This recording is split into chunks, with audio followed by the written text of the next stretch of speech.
2024. Call to order Service Committee.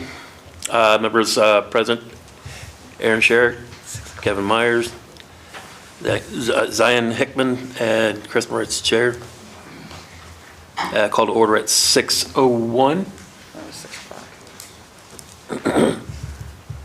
Public participation this time? Oh, excuse me. Yeah, all right. Yeah, public participation. Seeing none, moving on to, can I get a motion to approve the minutes for April 18th, 2024? So moved. Second. First by Mr. Myers, second by Mr. Hickman. All in favor? Aye. Motion passes. Everybody has Part 9 Bucyrus Codified Ordinance packet in front of them. It's been worked on by administration to change a lot of that section. When we get a chance to look through it and see what our thoughts are and stuff on that, I'd like to get some opinions on it. I like it.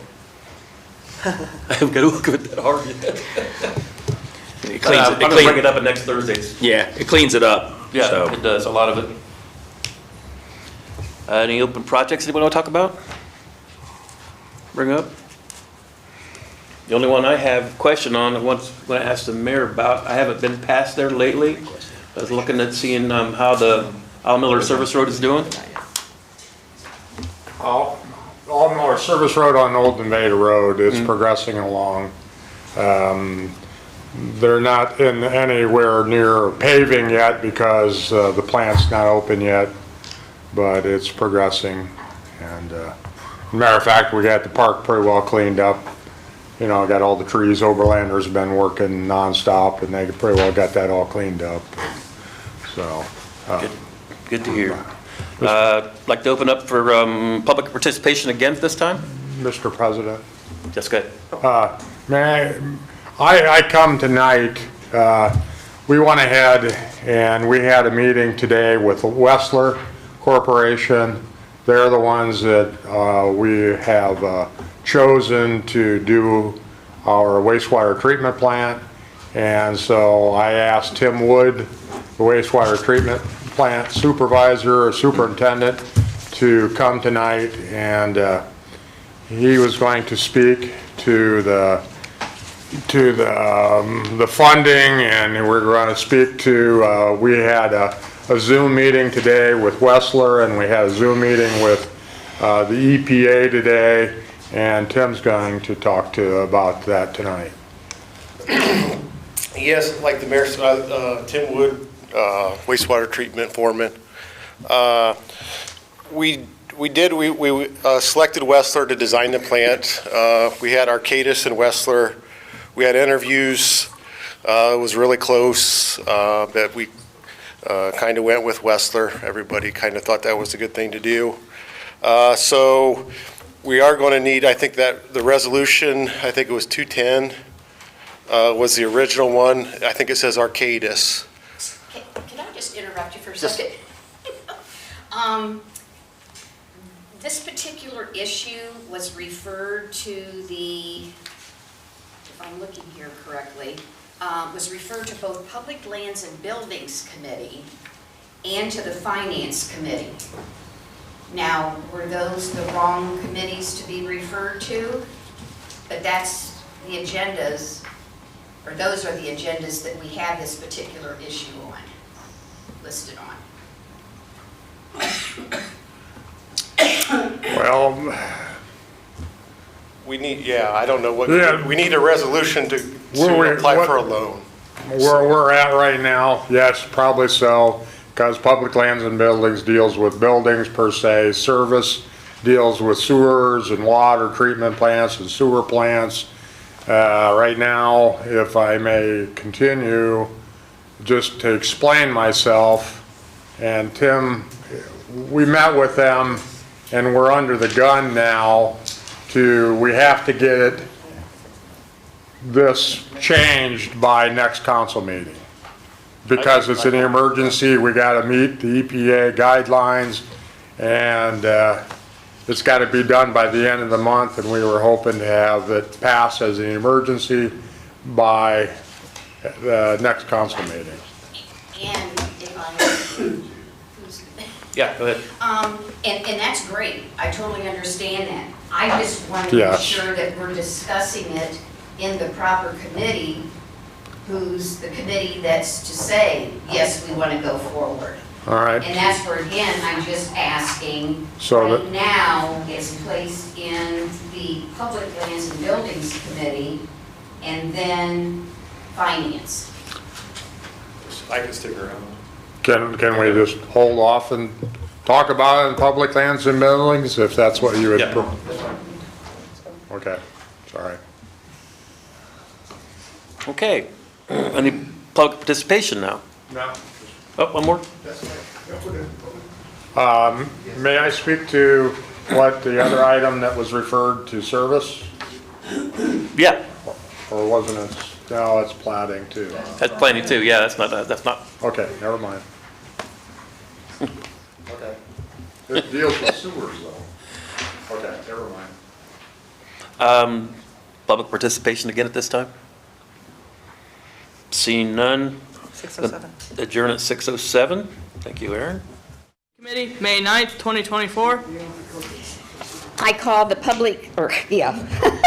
I call the Health and Safety Committee meeting to order at 6:10 PM. Members present are Kevin Myers, C. Aaron Sherrick, James Me, and myself, Vicki Dishon, Chair. First, we have public participation.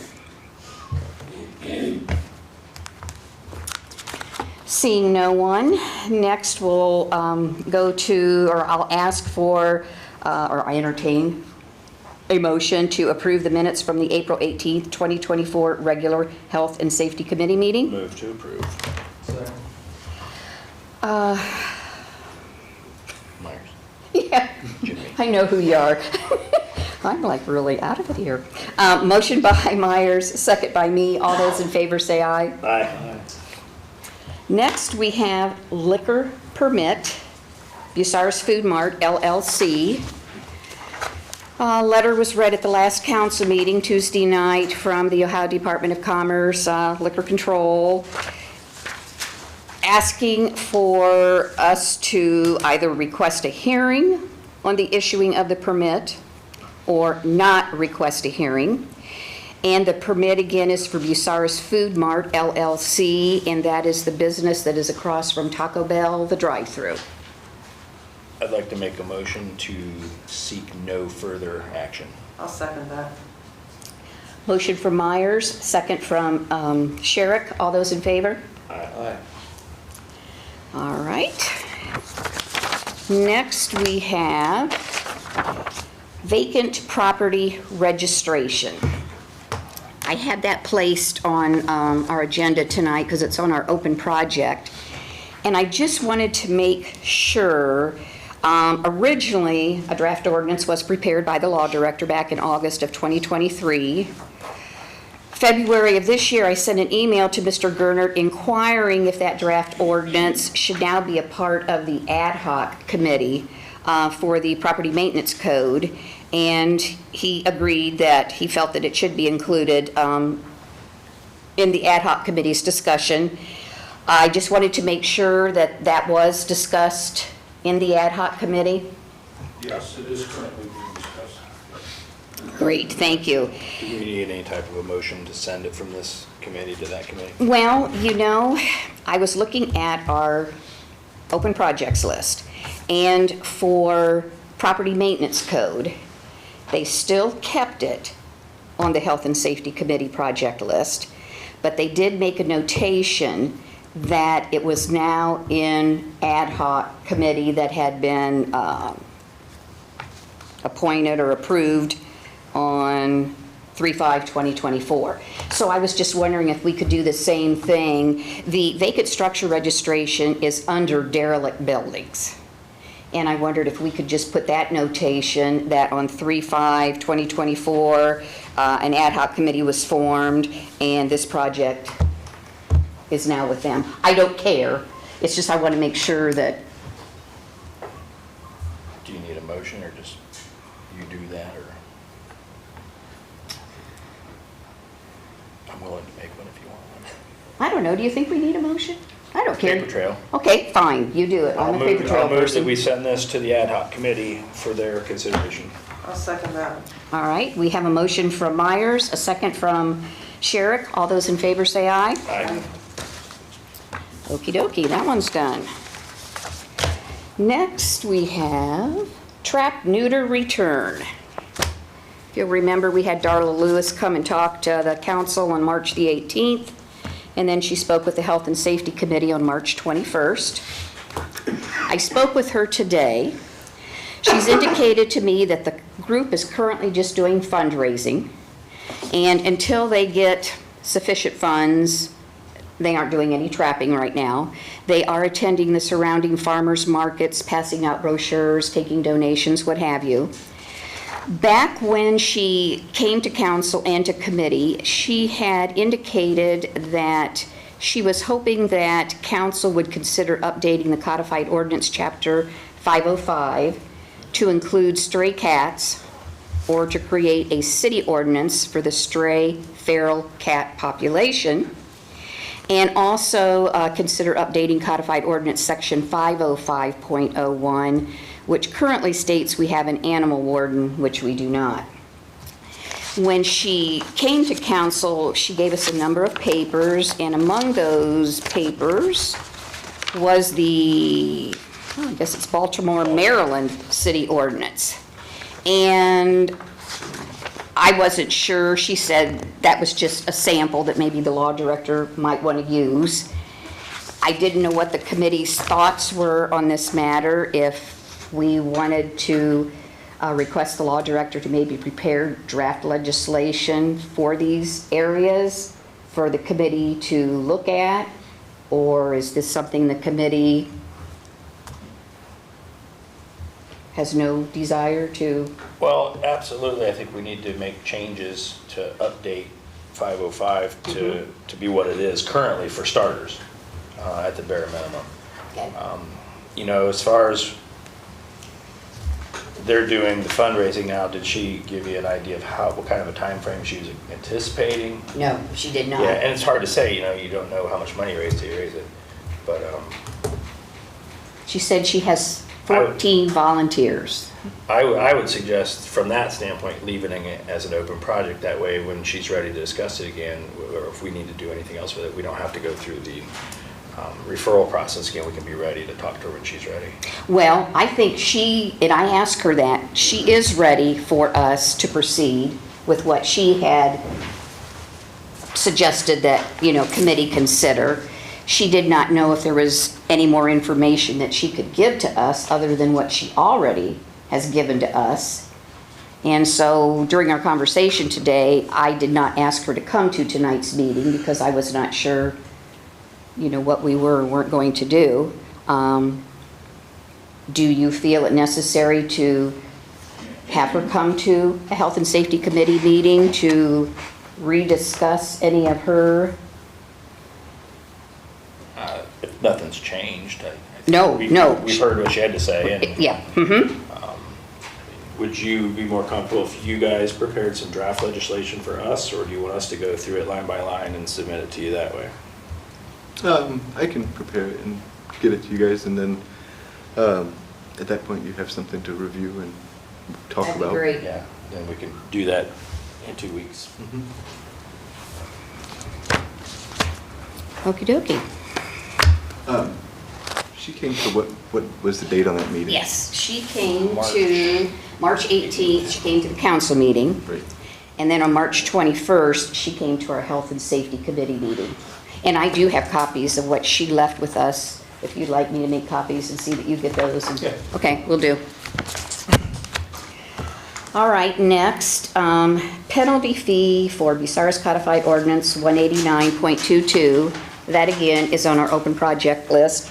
I just wanted to find out what we're doing or if we're not going to do anything. If you'll remember the tenant roster, that's where every person or business who owns property inside the city limits of Bucyrus, for the purpose of renting or leasing to others, they are required to submit to the Bucyrus Income Tax Department an annual statement to include the names of the tenants, the street address of the rental property, and the date in which the tenant took occupancy. The statement will be completed on a form as prescribed by the City Income Tax Administrator, and it is due no later than November 30th of each year. The Law Director had previously prepared a penalty provision draft for the committee to review and discuss. At the March 7th, 24 Health and Safety meeting, Mr. Myers requested to table the matter until, and I will quote you, "We make sure that the city is gathering the information that they deservedly want to and need to know, but are doing it in a fair and equitable manner to all of our residents." And the matter was tabled. Are we, I don't know, Kaylee, did you have anything to say on that, or? I know how badly some of you guys wanted it done, but I'm willing to drop it. It's fine. We can remove it from the open projects list. Okay. How does the committee feel on that? Words. Ms. Sherry? My voice doesn't even count on that one. Excuse me? Don't worry about it. Okay, so I suppose for paper trail purpose, should I have a motion on that we remove it from the open project list? Just like we referred the, I'll make that motion. do I have a second? Second. Motion by Myers, second by me. All those in favor say aye. Aye. All those opposed? Was that did you oppose? I opposed. Okay. You got that there, Miranda? Okey doke. Okay, that's that. Does anybody have any other open projects that they wanted to talk about tonight? Again, public participation? All right, seeing no one, we will adjourn the Health and Safety Committee meeting at 6:20 p.m. Public Lands and Buildings Committee, May 9th, 2024. I'm going to call Public Lands and Buildings to order at 6:22 p.m. Members present are Zion Hickman, Carolyn Shireman, Christopher Moritz, and myself, Sierra Chair. Do we have any public participation? Good evening. 3645 State Rep 4, Clarissa Slater. I just wanted a clarification on what contracts were referred to public land and buildings for Wavelink. I think they were discussing the cameras in downtown parks. Okay. And were they also discussing getting the towers on a written contract as well? I think that all of that was referred contracts. Okay. For towers and poles and cameras. It was just a little Right. vague, so I just wanted to make Yeah. sure I understood. Thank you.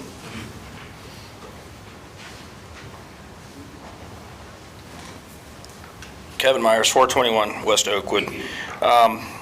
Where are we at with the North End Fire Station? I think the last time it was discussed, as I remember, we were waiting to see if we were going to do an appraisal or not, and I don't know where that stands. I've not another resident who's approached me who's also interested, so that's at least two parties that are interested in it now, and I just wanted an answer to give to him. Did we get an appraisal or? No, it was in your committee and nobody ever seconded it for the fire station. You went and moved and second, and you went ahead and voted on Wendy's and gave us permission to go ahead and do the Wendy's parking lot, but it died in committee at the last conversation in the Public Lands and Buildings when it came to doing the fire station. Yeah, last time you guys were going to go get appraisals on all of it and come back to us so we can figure out what we would do. That's what I thought was the case, is what I remembered, but I didn't go back and Well, we research. didn't move forward because there was no second in the committee, so, you know. To do anything other than get the appraisal, they said. Right, and you come back I with didn't information. take it as that. I mean, So we're still I didn't waiting have, for as appraisals. far as I was concerned, I didn't have any clear direction on that. So it's up to you guys what you want. Well, yeah, we needed to have an appraisal to know what we could do with it. Okay, That's So, great. that was, yeah, All right. That's fine. all right. So we'll get that information when we get it. Thanks. Sorry. Okay, do we have any more public participation for public lands? All right, seeing none, I would entertain a motion to approve the minutes from the April 18th, 2024 regular Public Lands and Buildings Committee meeting. Second. I have a motion from Mr. Hickman and a second from Mr. Moritz. All in favor? Aye. All opposed? Motion passes. All right, next on here, we have amend resolution 210, 2024.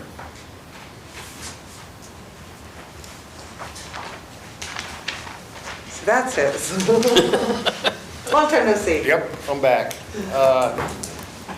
Like I said, we went out for qualifications for an engineer to design the new wastewater plant. We picked between Arcadis and Westler. We went with Westler. There was a committee, the administration, myself, Jeff Dunn, Dylan from McKeevers. We decided to go with Westler. So I think there's the resolution 210, I think it says Westler, and I think it says Arcadis, excuse me, and we need it to be changed to Westler. That's the first resolution. The second one, we will need a new resolution. We talked to Ohio EPA today, along with Westler, and we're going to go out for a design loan to fund the design of the plant. And they need a resolution from you guys saying that we can proceed with that. I don't know if Brian has a copy, but they've got a example. Yeah, just filled it in. So yes. Yep. Yeah. Okay. Other than that, I don't know if you have any questions or. Why did you switch companies? Arcadis is still doing our long-term control plan. They're still the engineer for the long-term control plan with the negotiation with the US EPA. We kind of felt, I know we had a scoring sheet. Westler scored a little bit better on the sheet. They're more of a mid-sized firm. We thought we might get more of a priority being with them. They seem like they're capable. They seem like they have all the stuff that Arcadis has, just a little bit smaller. Their office is in Bluffton. Their main office is in Indianapolis, but most of the stuff will come out of Bluffton, Ohio. So a little bit closer, not a lot closer, but a little bit closer.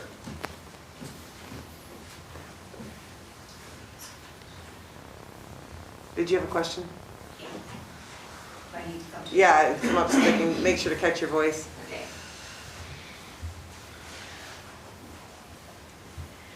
Vicki Dishon, 1108 Hillcrest Drive. Tim, on resolution, do you have resolution 210 here? I do not. Okay, I know I have over there, I forgot to bring it, but question. In the 210, do we not have a monetary figure? 58. And is that figure not 58.6? changing? Not as of right now. Okay, No. okay, fine, thank But you. 210, I think, says 54 million, and then you guys changed it, you amended that to 58 million. 58.4 now, I think it is. Yeah, and I don't know if that's still 210 or if that's another one.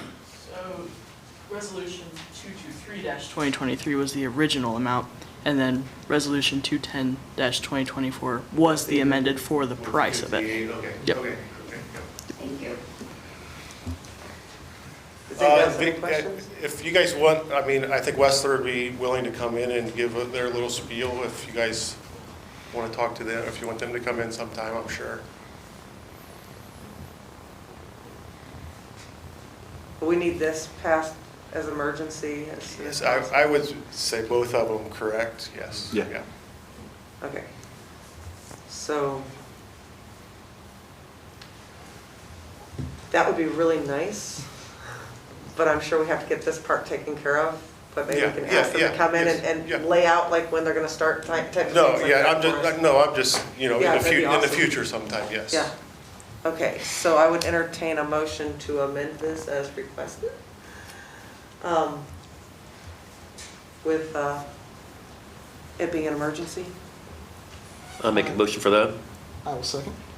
Okay, so I have a motion from Mr. Moritz, a second from Mr. Hickman All in favor? Aye.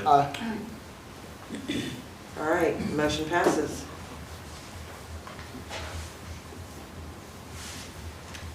Okay, next on here is the planning loan, or is that a part of that? WWTP. That's part of it too, yeah, wastewater. And we think that that probably should have been in service committee. So to pass that at the next council meeting, I'll prepare it and we could discuss it, and it could come from council as a whole, provided we suspend the applicable rules, so that we don't have to have a meeting and then have a service meeting and then have another meeting. So we can get that done. It's just authorizing the administration to apply for water pollution control loan for the planning and design of the construction at the wastewater treatment plant. Okay.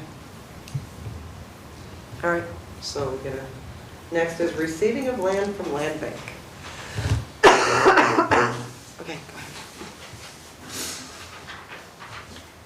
Okay, I think everybody should have received a chart or a map of the property. What this property is, it's down behind Kroger's. There's an interceptor that runs along the river. The interceptor is what carries all the wastewater to the sewer plant. And what this property has been made available to us is the land bank went ahead and cleared the property, tore down the old dry cleaners that was behind the Kroger's building, and it's in the land bank right now. And we've expressed interest in it as a way of cleaning and having a way to clean the interceptor that runs along the river. And there's a couple manhole covers down there, or manholes that are located down there. And it would be a great interest for us to, it'll help the long-term control plan. It will. I was talking to Jeff Dunn yesterday, and he says he's worked for the city for 28 years, and he says he's never ever cleaned that sewer along the river in that area because they never had any access to it. So the idea is that we're going to install an access road down to that interceptor, and it will probably be like ground up blacktop, but at any rate it'll have a cable so nobody can just necessarily drive down there, but it'll be a great asset to the sewer plant, and it'll help Tim Wood, and as well as it'll help the sewer system, and they'll hopefully maybe eliminate some of the overflows out of the CSOs.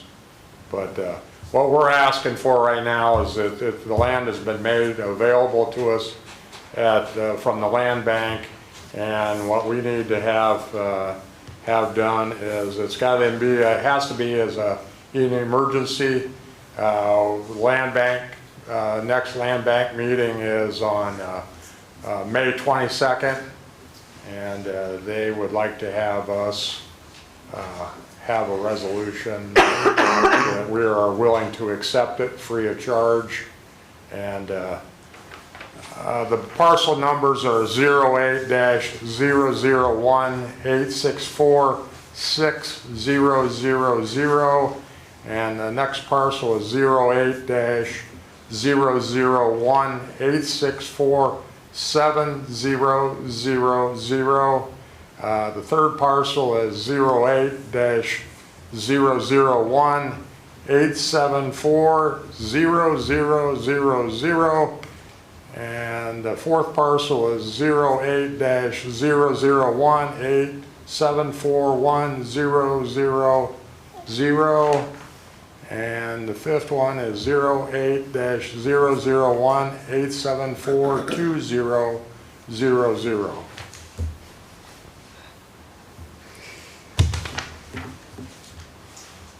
Okay. So the receiving of land, I'd entertain a motion to accept that as an emergency from the land bank. I'll make a motion to accept that as an emergency for the land bank, through the land bank. I second. All right, so I have a motion by Mr. Moritz, a second by Ms. Shireman. All in favor? Aye. Any opposed? Okay, motion passes. All right, next on the list is wavelength contracts.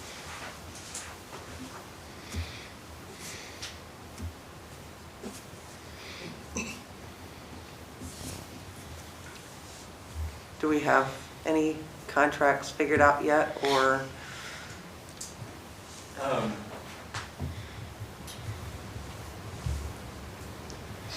So I think, and I have to continue to dig, but it seems historically like in 2018 when Colonel Crawford lost his head at the courthouse, there was some concern from the community foundation about our murals. So I think that I could reach out to the community foundation, see if they have any records pertaining to that era, and then I guess gather a list of what wavelength infrastructure is located on city property, and then come back and at that point discuss with public lands, what we want to do, if we want to put those out for bid, or if we wanted to create a contract or revise a contract if there was one. And then, obviously talk to Mr. Fankhauser. I know one of the discussions a couple years ago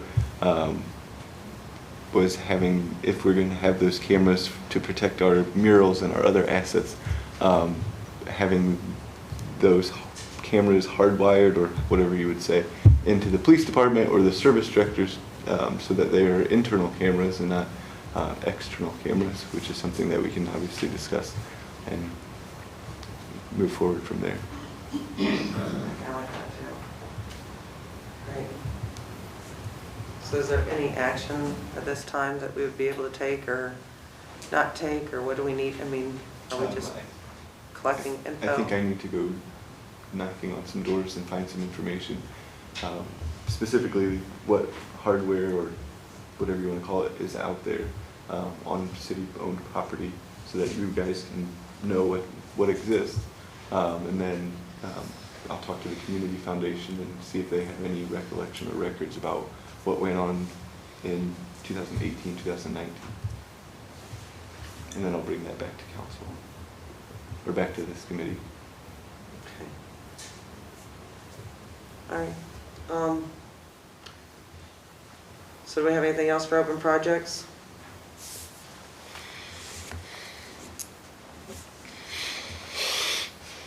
Not for me, no. Not that I can see. Any public participation?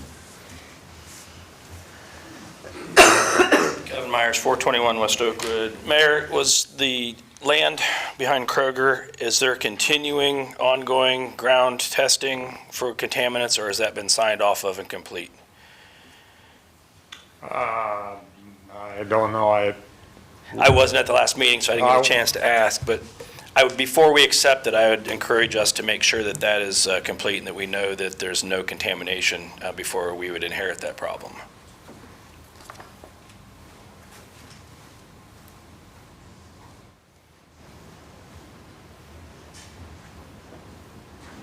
And I can reach out, to your point, reach out to Barb. Our next meeting. At this time.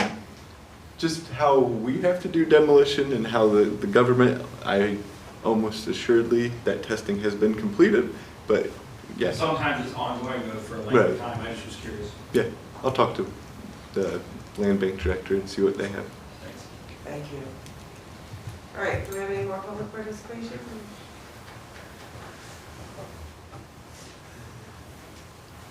Clarissa Slater, 3645 State Route 4.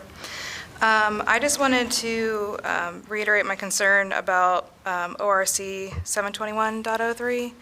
I am not sure, as I'm not a lawyer, but I just want to make sure that the city isn't held culpable, since it is, in my opinion, appears that that law has been broken. And I just have a concern about us not addressing that, since there was no public land contract that went through legislation.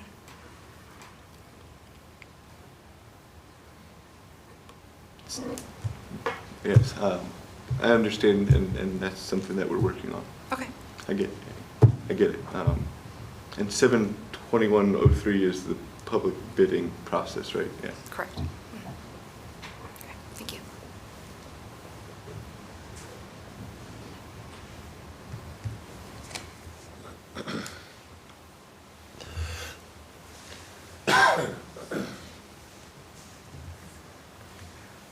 Okay, so do we have anything else then? All right, seeing nothing, I'm going to adjourn at 6:40 PM. Platting Committee comes to order at 6:40.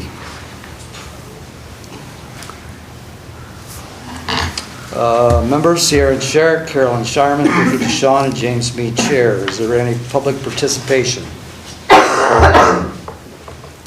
Seeing none, we need the approval for the minutes, April 18th, 2024, regular platting meeting.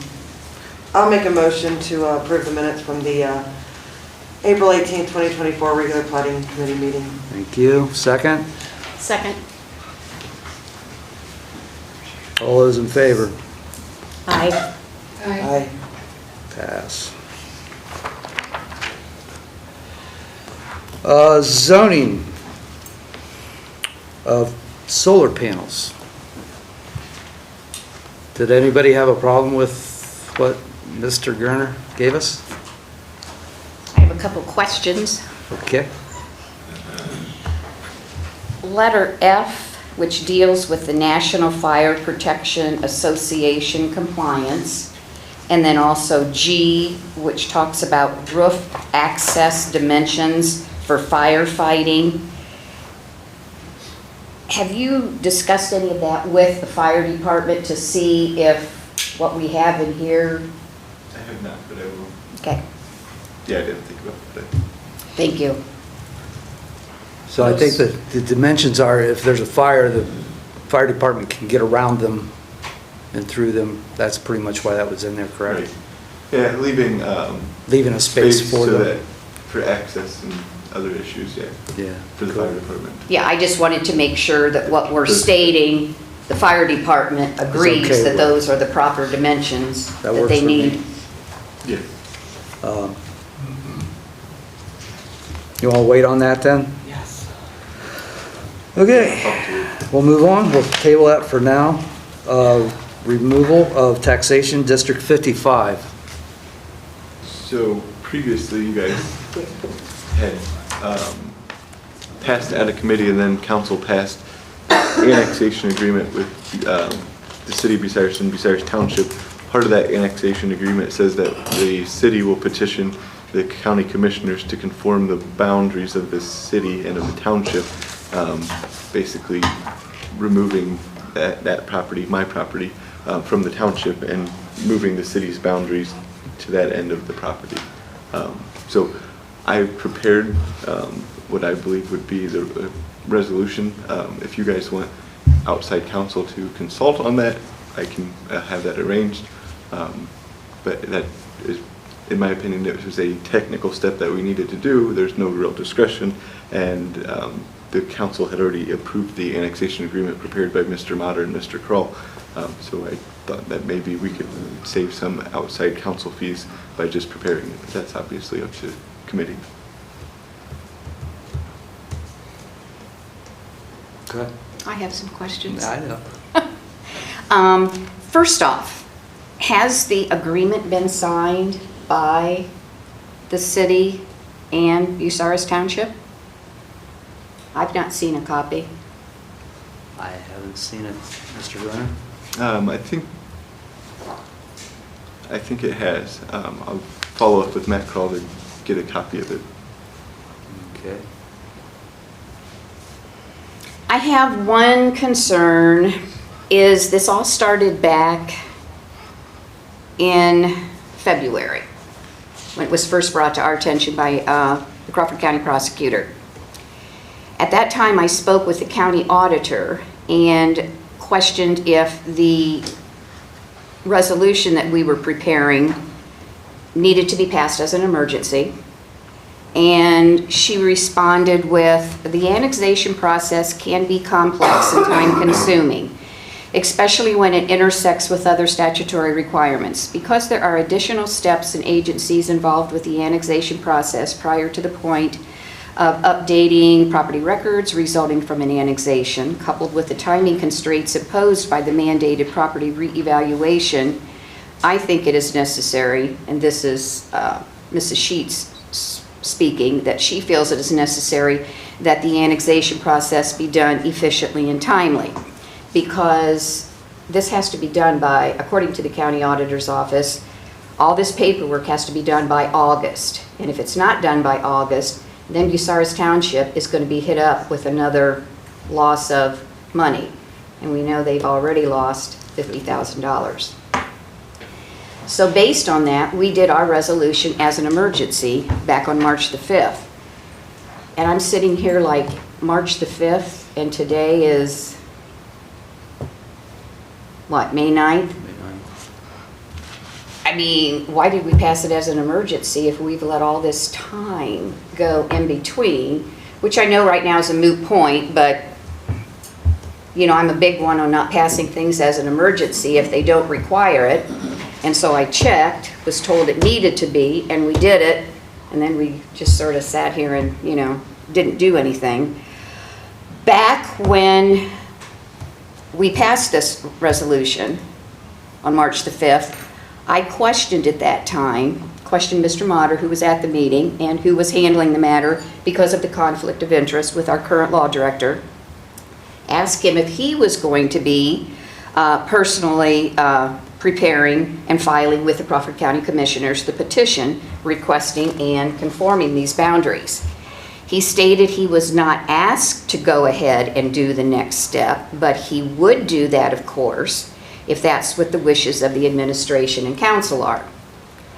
So then I questioned if, because we sought outside legal counsel to deal with the resolution, I questioned, is it not necessary for us to deal with outside legal counsel still, because part of the process of this annexation petition is the filing of a petition with the Crawford County Commissioners requesting them to conform the boundaries. Once that's approved, then it goes to the county auditor's office, and then they do their paperwork asking that taxing District 55 be eliminated. At that time, nothing was decided, you know, at the council meeting as to whether we were going to have Mr. Motter continue to do that. Mr. Motter did state that we would have to wait to file a petition with the county commissioners, that we could not do that until the agreement had been signed by the township and the city. So that's why I'm asking first, you know, has that been signed? I mean, I'm hoping, since they've had it for how many months. Then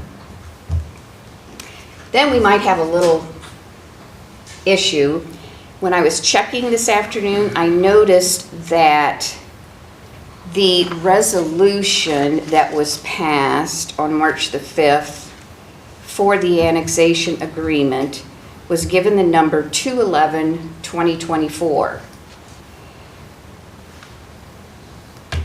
Back on February the 22nd, when we did legislation advertising for bids for materials and supplies, that was also assigned the number 211-2024.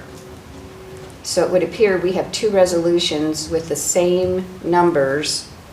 So I'm wondering, how are we going to handle that number duplication?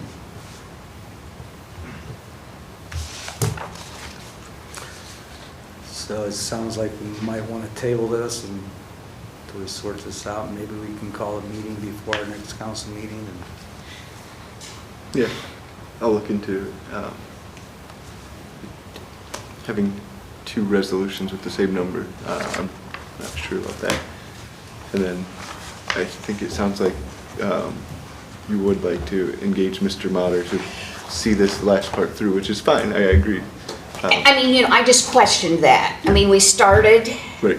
and Yeah, no, I mean, I realize there's expense. well, let's get it done right. Right. Then so then if we're going to have Mr. Motter, then I'm assuming, are you going to give him this resolution that you had prepared I would forward it to him, yeah, and then obviously he would review it and make changes, and then see that you have some changes that you would like to add or subtract or something. Well, just because, we just got this tonight. Oh, for sure. We talk in here, we say a resolution petitioning the Crawford County Commissioners.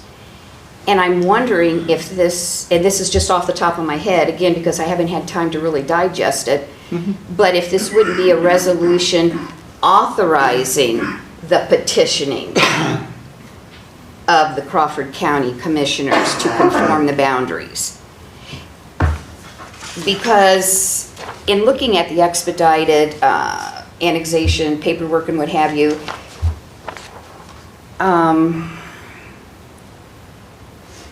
there's going to be an actual petition document that you'll be typing, just like the petition that Mr. Motter, well, I don't think Mr. Motter prepared, you did, when you did your original annexation of the property. It was titled, petition, and, you set forth the property, parcel numbers and what have you. So we're going to have a resolution authorizing the city to petition the Crawford County Commissioners to conform the boundary. Then we're going to have a petition, I believe, to be prepared. And we're also looking at possibly another resolution to correct the fact that we have used that number twice. I just looked it up. It says Resolution 211-2024, correct? Authorizing and directing the Service Safety Director of the City of Bucyrus to advertise for bids to enter into a contract with purchase various materials and Right. supplies and declaring an emergency. So, Yeah. yeah. So really, it looks like we're looking at 3 documents, possibly, that we are going to be looking for Mr. Motter to prepare.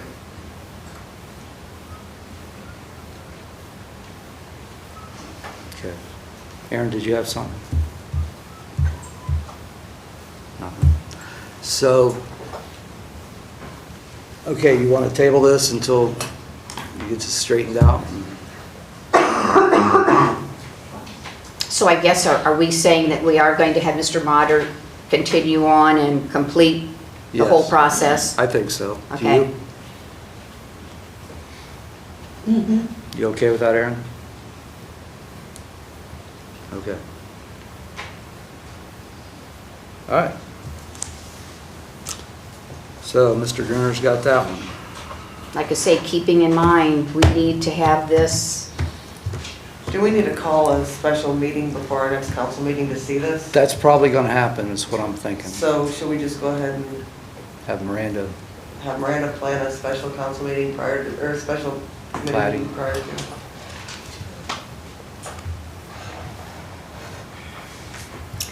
thank you. She's got it. Good, Miranda? Mhm. 6:50. 6:50, it I shouldn't think take 10 more than minutes. 10 minutes. I mean, if it's not right, we're not going to solve it at that committee meeting, so. So at this committee meeting, we're looking for these 2 resolutions for approving and for possible passage then at a council meeting. Correct. Okay. That's my understanding. Yeah, and if we're given copies of those prior to the committee meeting, so we have time to, look them over. I don't want to come in at a meeting and be given 2 documents. So email by noon, right? That works? 6:45. 6:45. No. Or 6 p.m. I guess I'm saying if you want to not give them to us until right at the meeting, that's fine, but I can tell you right now, We'll just, I won't vote yes for them I because don't blame you. not until I've read them. Let's go 6:45. Okay. I got it. Extra 5 minutes. Open projects. I asked for a list and I lost it.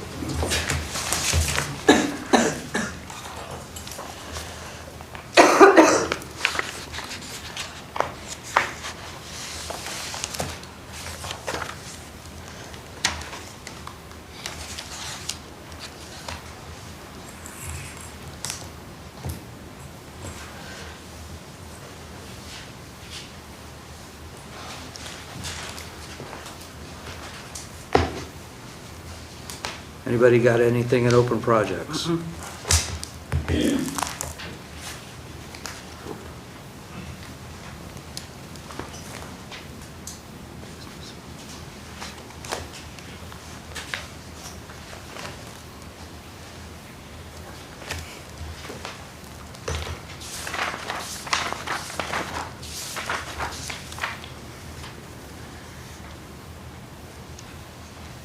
Nope.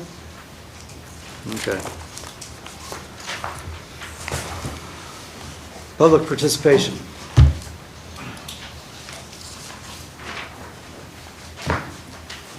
Ken Long, 625 South Spring Street. Mr. Chairman, I guess I'm really confused. I've been here since November of last year, and I know this annexation, I guess, was dropped on you guys back in February or whenever, and I've been watching this thing grow, and I think it's more confusing now than ever. And so I've created a couple of questions to help get some clarification, at least for me, and I'm sure there's a whole lot of folks at home too. Where are we actually at with that annexation? Because, you know, we've had Prosecutor Crawl here, we've had Andy Motter here, you know, trying to cover whatever has to be done, and just like what we just witnessed the last 10 minutes here, I don't know if there's a good path of what's going on. Annexation is so complicated. There's too many entities involved in this. So many entities involved in this. I would agree. And that's where it gets complicated. Okay, and so that's fine. Okay, so then I'll start at my top of my list here. Who authorized this annexation to start with? Well, how'd this thing get conceived? Because I think that's probably the problem, and then you guys picked this thing up in midstream, and that's why I don't think nobody has a clue what we're working on here. Right. So going back to my question, Do you want me to how did it start? Okay. Where was it conceived at? Go ahead. I filed a petition to annex my property into the city of Bucyrus. That's how it started. Okay, is that public? I mean, is it? It's all public. It's all public, okay. All right, so a landowner chooses to have their property annexed into the city. And so my first question into that, when was the last time a property was annexed into the city by a property owner? Okay, he is our law director. Yes. So by rule, he has to be within the city limits. So right now, he sits on the edge of the city limits, and he is contiguous to the city property. So we're just trying to move that line and move him in so it makes him all legal. Okay. When he made petition to even run for that position as law director, and/or when he was voted by the people to be the law director, was he not required to be in the city at that time? I am currently in the city. The annexation was approved. No, that wasn't my question. My question was, when he filed his paperwork to run for the law director, did he have to be in the city at that time? I was in the city at that time. Yes, we'd already passed the annexation. This is a mess up with the annexation because of taxes that are being taken from the township. It was a joint thing, so it was the city and the township. So the township can only collect 10 mil, right? And with him not being annexed at the time, they were collecting 12 mil, is that correct? And so they couldn't collect it at all. Well, once I annexed, it added Yeah. the city dual. property taxes to my, so that once I was annexed, that created my property would have been taxed at 12 mils, which then created the problem. Right. Because it was a dual thing. He was in the township and the city. Okay. My question doesn't have to do with the township losing funds or anything. I'm trying to get to the initial part of this. By law, we have to separate him from the townships. No, I understand it, but I'm still back to, I guess what I want to know is, what was the address when he made application to be, to run for law director?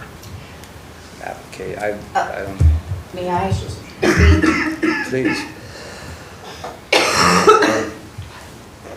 When, and I'll have to be honest, this is something I haven't checked into. But when Mr.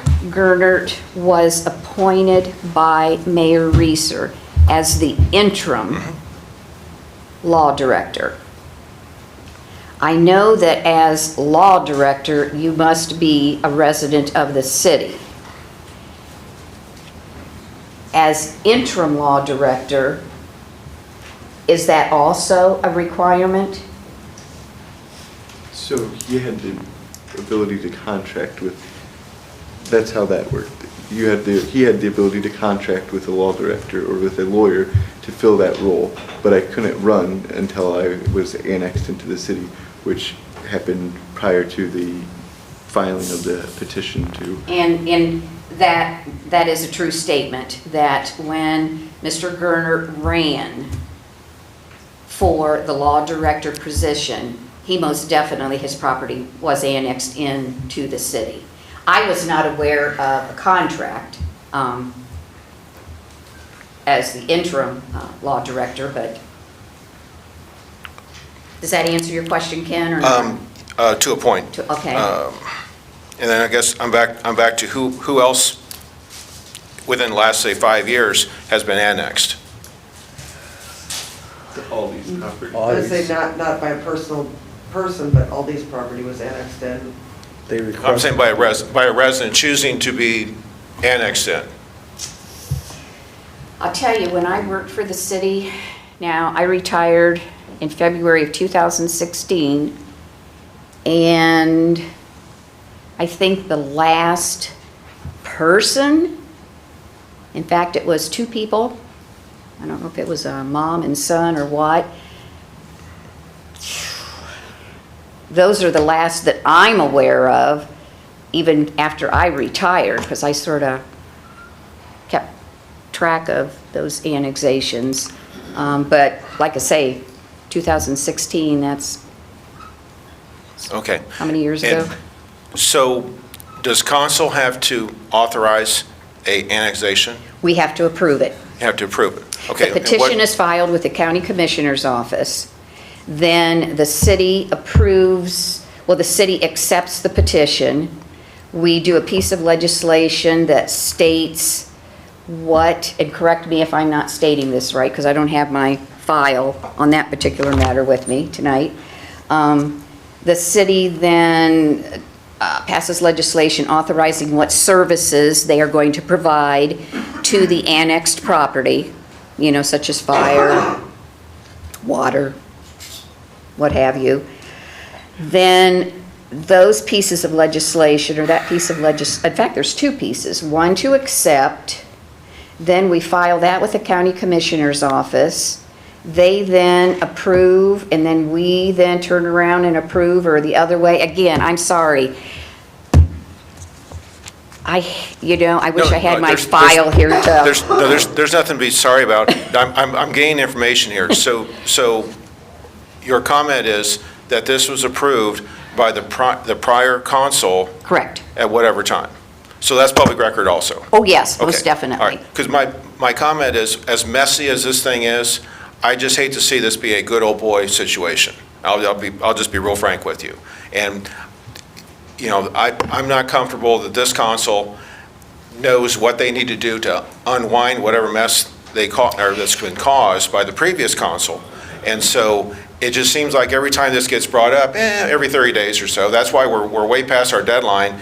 You know, like I said, I appreciate the fact that you don't want to pass emergency legislation, and this is a really good reason why your thought process is correct. Because now it's, people have sat on their hands for 2 months, there's been no action taken, and it could have been done the correct way. And it could have been public meetings or a public forum and all this stuff, and we completely missed all that. You know, it got shoved through emergency-wise, and that, I'm hoping that's a learning point for the group.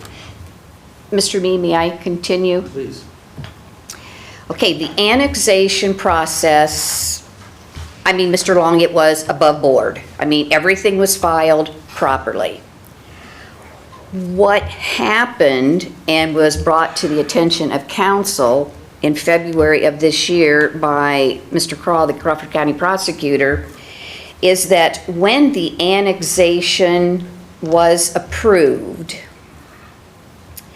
there was a taxing district number 5 established. Unfortunately, at some point in time, and like I say, I wish I had all my notes. If you're referring to the money part that got messed up, Right. I'm not. That isn't my fighting the dog right now. But that's what this is. yeah, that's what we're dealing with tonight. That's what this is about, is the money that the Bucyrus Township lost because of the annexation. Okay.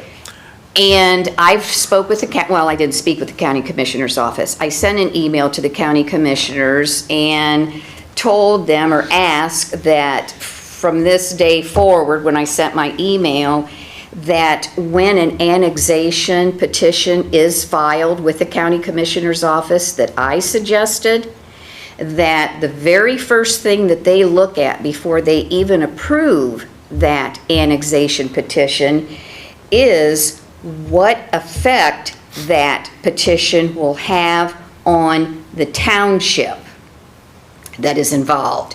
Because what happened is, because of this annexation, the millage, the townships are allowed 10 mills. And with this annexation, it moved it over to 12 mills.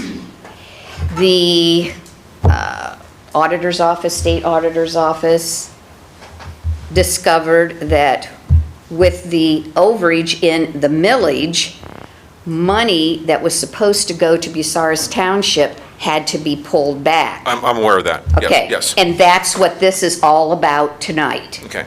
Is finishing up. And I agree, it is confusing, because we're talking about an annexation petition, which is what Mr. Gernert originally applied for back in what, September, October 2021? And we're also talking about here an annexation petition, but it's a separate annexation petition. This annexation petition, which was prepared by, and really I shouldn't say annexation petition, it's an annexation agreement. This annexation agreement that was prepared by Matt Crawl, this is where it's stating that, hey, when the property was originally annexed, even though Mr. Gernert's property is in the city of Bucyrus, for real estate tax purposes, it still remained in Bucyrus Township, correct? Correct. And that's where this 12 mills came into effect. Okay. Yeah. And of course, Bucyrus Township, again, came to the city through their prosecuting attorney, through the Crawford County prosecuting attorney, and asked the city if we would agree to an annexation agreement. With that agreement, the city is saying, okay, we're fine with, and also Bucyrus Township is fine with giving up their interest in this annexed property. And it can totally, for real estate tax purposes, it's a part of the city of Bucyrus. I think they're giving up like $52 and some odd cents.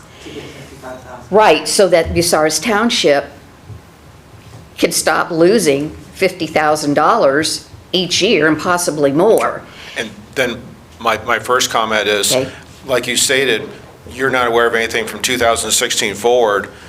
That's probably a reason why, because it doesn't make business sense that this annexation happened. And here's 15 reasons we're going through right now why it's a mess, okay? And I'm sure we can hire outside counsel and they can put a paper together and a layman won't know the difference and it'll fly through. But it just looks real messy to me, you know. And then, so I guess I discussed that, you know, I'm still not satisfied that, you know, it was done correctly. I can do some research and find out dates and addresses and all that stuff, and, you know, that'll be fine. Then the next step is, what about city services? If this property is now in the city, are there city services going to it like everybody else in Bucyrus has? I'll have to have Mr. Gernert respond to that question. Yeah, so the sewer line out there by that property is behind the former Heartland Nursing Home, and to extend the sewer line to that property 4 years ago, would have cost $150,000. I think probably in today's money, it's probably closer to $250,000. I would agree with that. So no, there's not I have a septic system that has been approved based upon the cost. But, Mr. Chairman, you see my thought process here? You know, first, we magically have an annex done, and then the other things that are required by every other person in Bucyrus City has to do, this property magically didn't have to happen. We haven't discussed the water, if there's a water line out there or not. But yet, look at the time council spent beating this thing up for the last 6 months that I know of, you know, trying to take a square peg and put it in a round hole. That's the best way I can describe this. This is why we're trying to fix it. Okay, but fixing it, all we're trying to do is pacify Bucyrus Township, because they're the ones, you know, bleeding right now over how poorly this thing was put together. I'm saying, what about the fairness to every citizen in Bucyrus that has city services, you know, required, you know, sewer and water, and here we brought in a newbie, okay, a new property, and all of a sudden, oh, none of that stuff's important. Once again, that smells like a good old boy situation. You know, that's two items now that. Would it put to rest that he's not the only one that's in the city that actually, I can't give you addresses right now. How many were annexed, though? See, there's the difference. You know, if you have a property on a certain address on the very end that never had services done to it, and it's been like that for 100 years, that's not the same thing as, okay, we annexed, you know, somebody, a council decided we're going to do this. They took. No, a city, a resident, and a township agreed to annex. That's why it's so complicated to do. Okay. So you're saying that we should run sewer to his house and water to his house? I think that property should be like every other property in Bucyrus. Even though his sewer and everything's been approved? Okay, that's not how we do business in Ohio, or in Bucyrus. Okay, so Okay. we're gonna run a sewer line. I don't know who does. I mean, I would think that the property owner City of has. Bucyrus would do it, and that would be $250,000. Yeah, I didn't annex it. I'm not the one that wanted it annexed, or I'm not the one that approved it. I'm just saying, if we're going to do this consistently and fairly for all citizens in Bucyrus, this isn't happening right now. This is a live example of what is a good old boy thing. My next comment.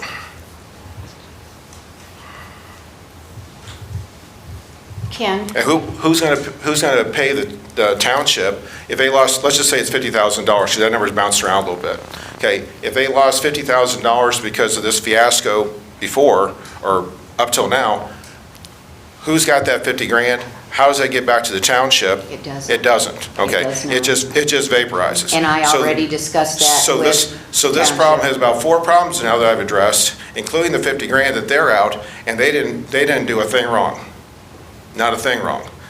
And you have a great opportunity to have them hit back in August at the rate we're trying to get this thing corrected. Okay, And like I said, just, this isn't good government. What's happened in the past, what's going on right now. Because if that property's annexed and they're gonna be part of the team, Bucyrus, then they should have to adhere to Bucyrus also. And that's $250,000 worth of sewer, probably another $100,000 for water, and I didn't decide any of this. Okay. You've already got water, right? Yeah. You got city The water? water line is accessible. I currently have a well. Okay. Now you know that. Yeah, I knew that already. I didn't know that. Okay, and that's my point. I'm not on council making some of these good decisions here, but yeah, some of this fact-finding stuff isn't that tough that we're talking about. You know, they're supposed to have services out there. And this is a pretty good reason why it shouldn't have been annexed to start with. All this quagmire that you guys are in right now, trying to fix it. And then who's gonna spend money for an outside counsel to gen all this paperwork together to try to shove this thing through? Where's that money come from in our budget? You know, we're trying to save money for our budget, and here we are spending more money because of a fiasco that was done a year ago. That's all I have, thank you. Any more public participation? Clarissa Slater, 3645 State Route 4. I am, from my understanding, Bucyrus' northernmost resident. And I just want to provide some clarification that Mr. Gernard's property is not the only one with this issue, if it is an issue. I believe, and I may be wrong, that properties that are annexed have like a grandfathered rule.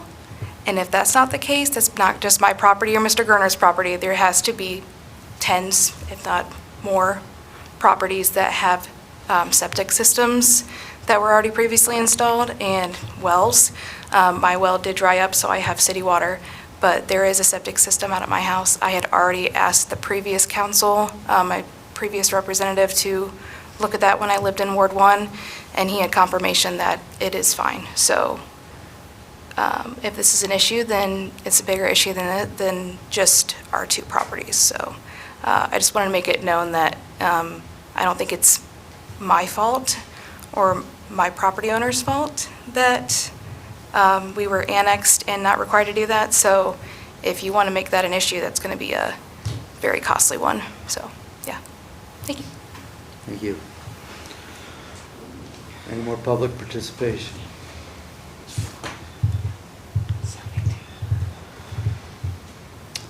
Adjourned at 7:18. Economic Development Committee, May 9th, 2024.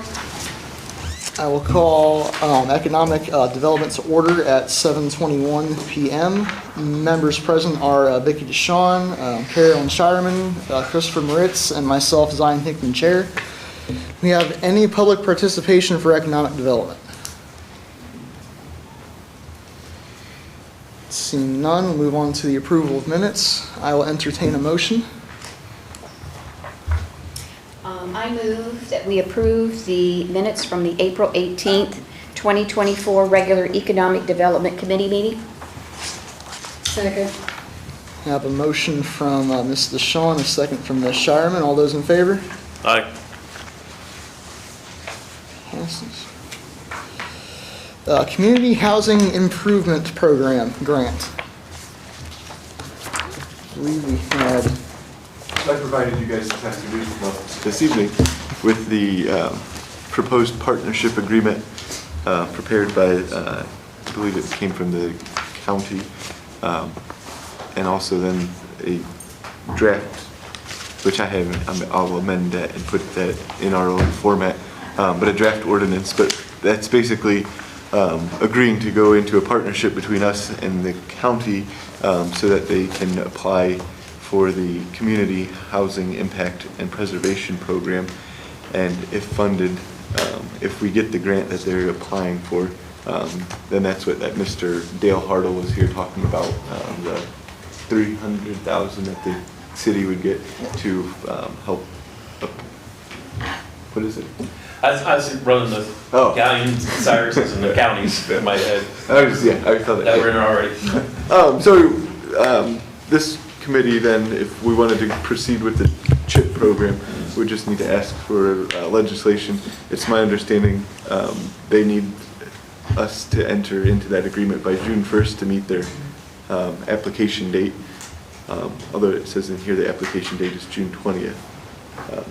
But I think I was told by June, beginning of June, they needed this in place so that they could file that application. And so I guess if the committee wanted to, we would have to ask for emergency legislation authorizing the mayor to enter into a partnership agreement with Crawford County Commissioners for that 2024 CHIP program. That being said, do I have a motion to enter into an agreement with the county? I make a motion to enter the agreement as an emergency. I second. We have a motion by Mr. Moritz, a second by Ms. Shireman. All those in favor? Aye. Aye. Passes. Tax Incentive Review Council.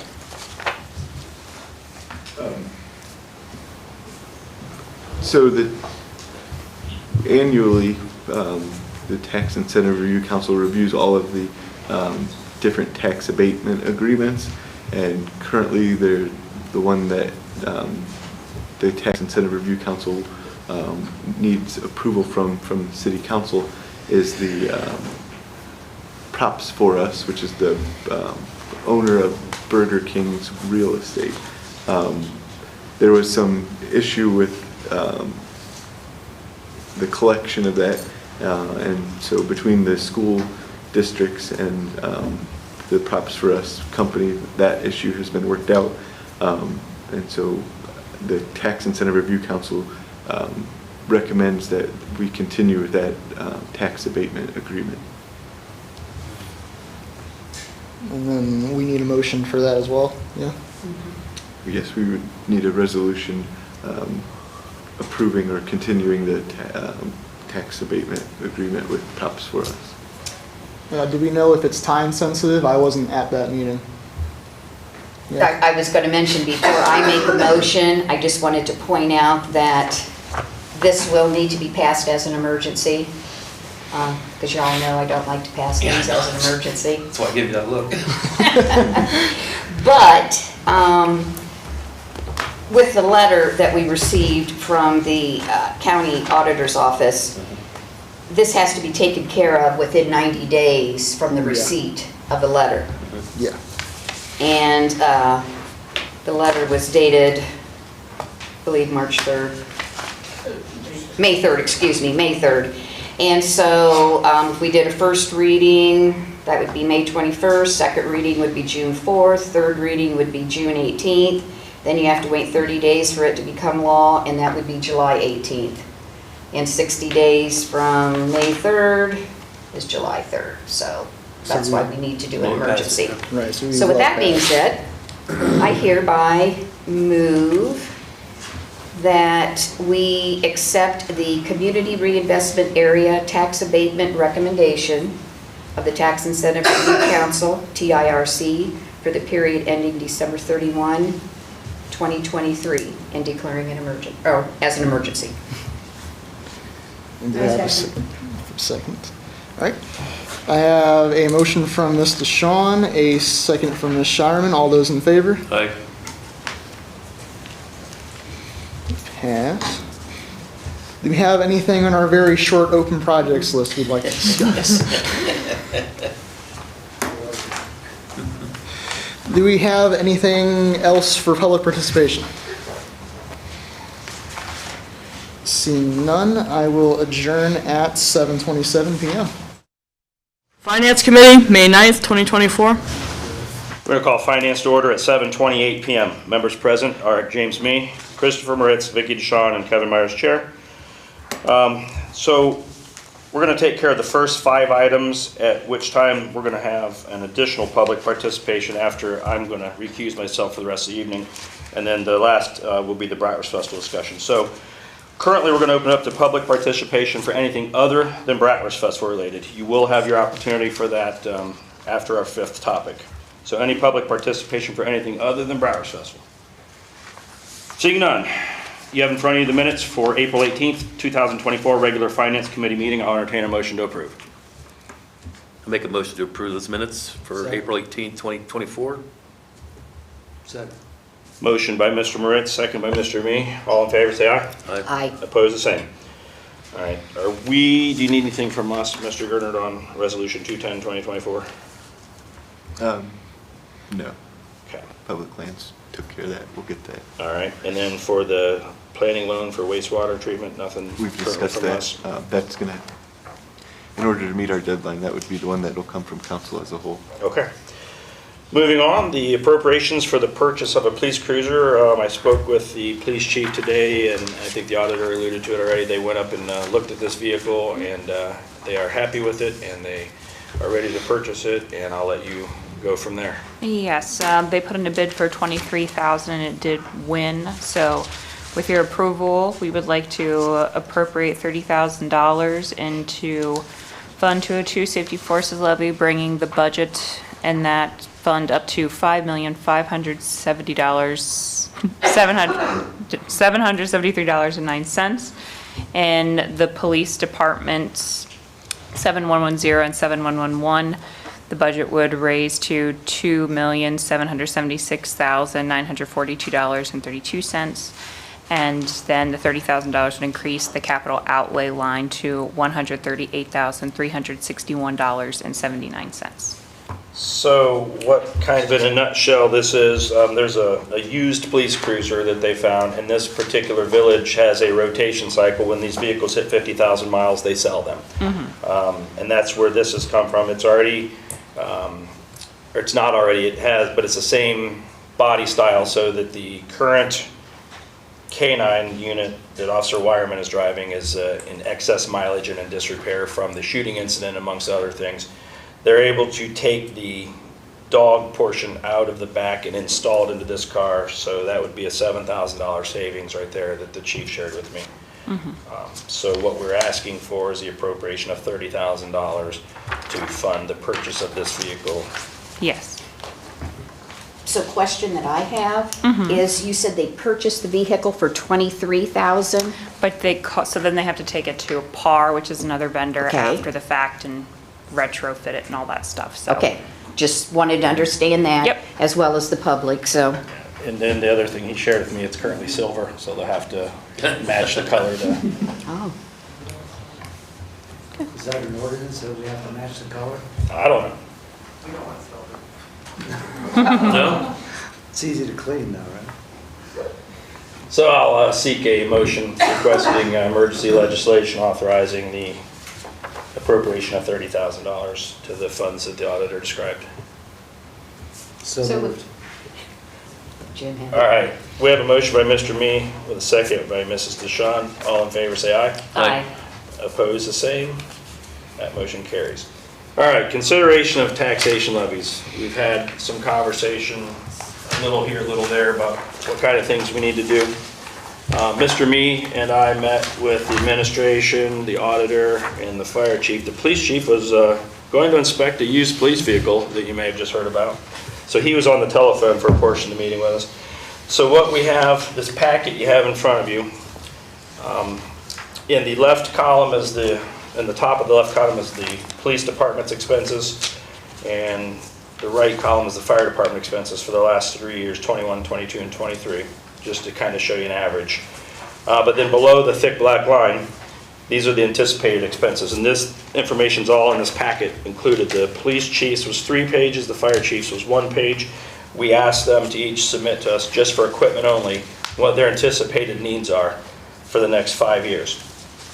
The list that the police department gave us totaled $758,433.76, which averages out over that 5 years to $151,686.75 a year.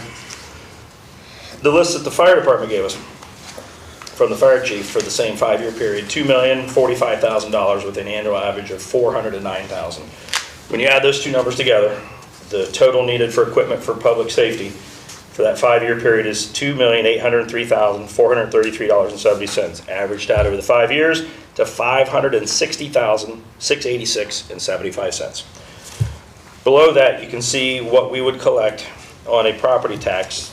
I have 2.25, 2.5, 2.75, 3.0, and 3.25 mils broken down. So as you see, that need of $560,686.75 falls just over 3.0 mils. And I think it's the second and third page that you have there. The county auditor supplied our 2023 assessed valuation for property tax in the city of Bucyrus is $185,491,150. So she then provides a chart, and that chart only goes up to 2, so you kind of have to add 2 columns together. So for the sake of the conversation's sake, I did some math for the 4 of us on this committee, looking up each of our taxable property values on the auditor's website. Mr. Me and myself both fall in where we'd be about $70 a year at the 35% valuation that we would be taxed at, which equates to 20 cents a day. Mr. Moritz, you'd be at $25 a year for this at about 7 cents a day. And Ms. Dishon, you'd be at about $190 a year or 52 cents a day. So that breaks it down into what we're looking for from the residents if we want to cover this cost. Now, I know Mr. White got up and spoke and gave some figures and had some numbers, talking about a lot of different needs. The administration felt that right now their need was to make sure that we took some strain off of the general fund in the form of equipment that's going to be coming up.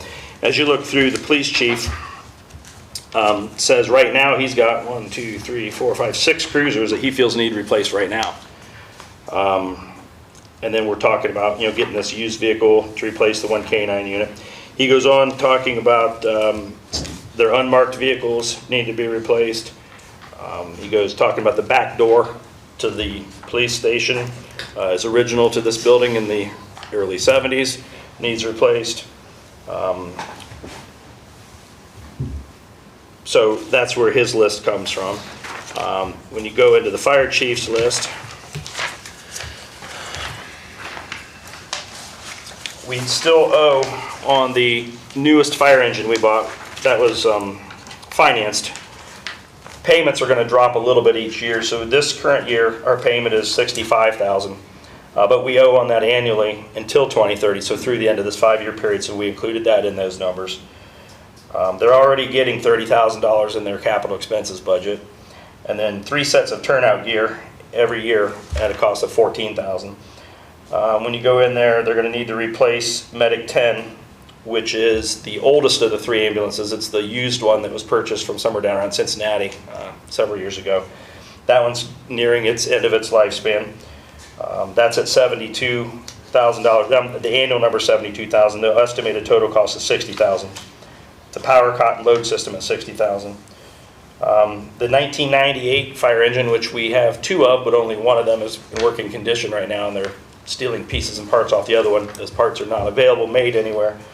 That's at a cost of $1 million, or an annualized cost of $200,000 for that 5-year period. And then their pickup truck needs replaced, and that at a cost of $80,000, or an annualized cost of $16,000. So that's where he breaks down that cost of $409,000 is his 5-year need. So this is where we discuss. Mr. Moritz, questions, thoughts? I think you're right on target with all this stuff, as far as that goes.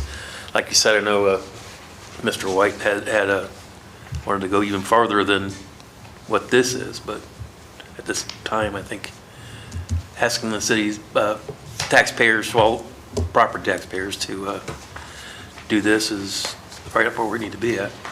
Yeah, and I think what I wanted to do in putting together this list was, again, show the need. There's been a lot of discussion back and forth about the out-of-town tax credit. The pulse of the community is they don't want to see us repeal that. I don't want to repeal it. I really don't. And I made that statement back when we first started talking about it, that would be a last-ditch effort. I really think this is much more appropriate. It spreads the burden out equally amongst everybody. And it shows with their lists of what their anticipated needs are, showing that we're not going in and saying, well, we're going to need 3.0 mils, but let's go in and ask for 6 mils and buy a lot of nice stuff. That's not what this was. This is this is what we need. So it falls right in there at that 3 mil range.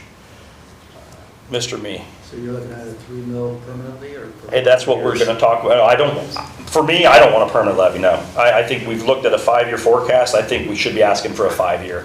And if we do a good job with it, the citizens are gonna give it to us again, and if we're not, they're not. I think we have to earn that, you know. The police chief and I had a conversation earlier today, and he said when he took office, one of his main things that he wanted to do was be a good steward of the community's money, and I think that they've done that, and I think they're looking to us to do the same thing. Again, why we're gonna ask for what we need, not for the dreams of what we wish we could have. And if we do a good job with that, then I think we can earn that again as a renewal down the road.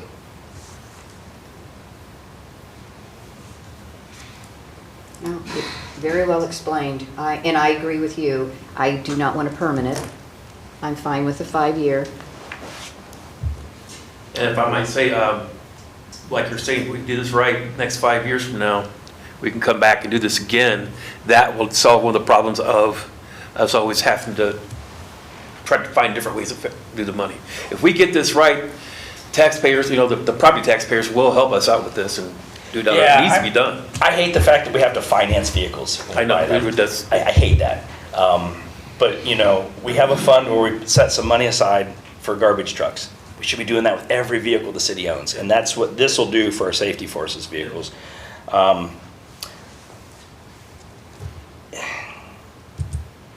We have until August to have this done, but the next step is if we decide, whether we decide tonight or whether we want to chew on it for a while, you know.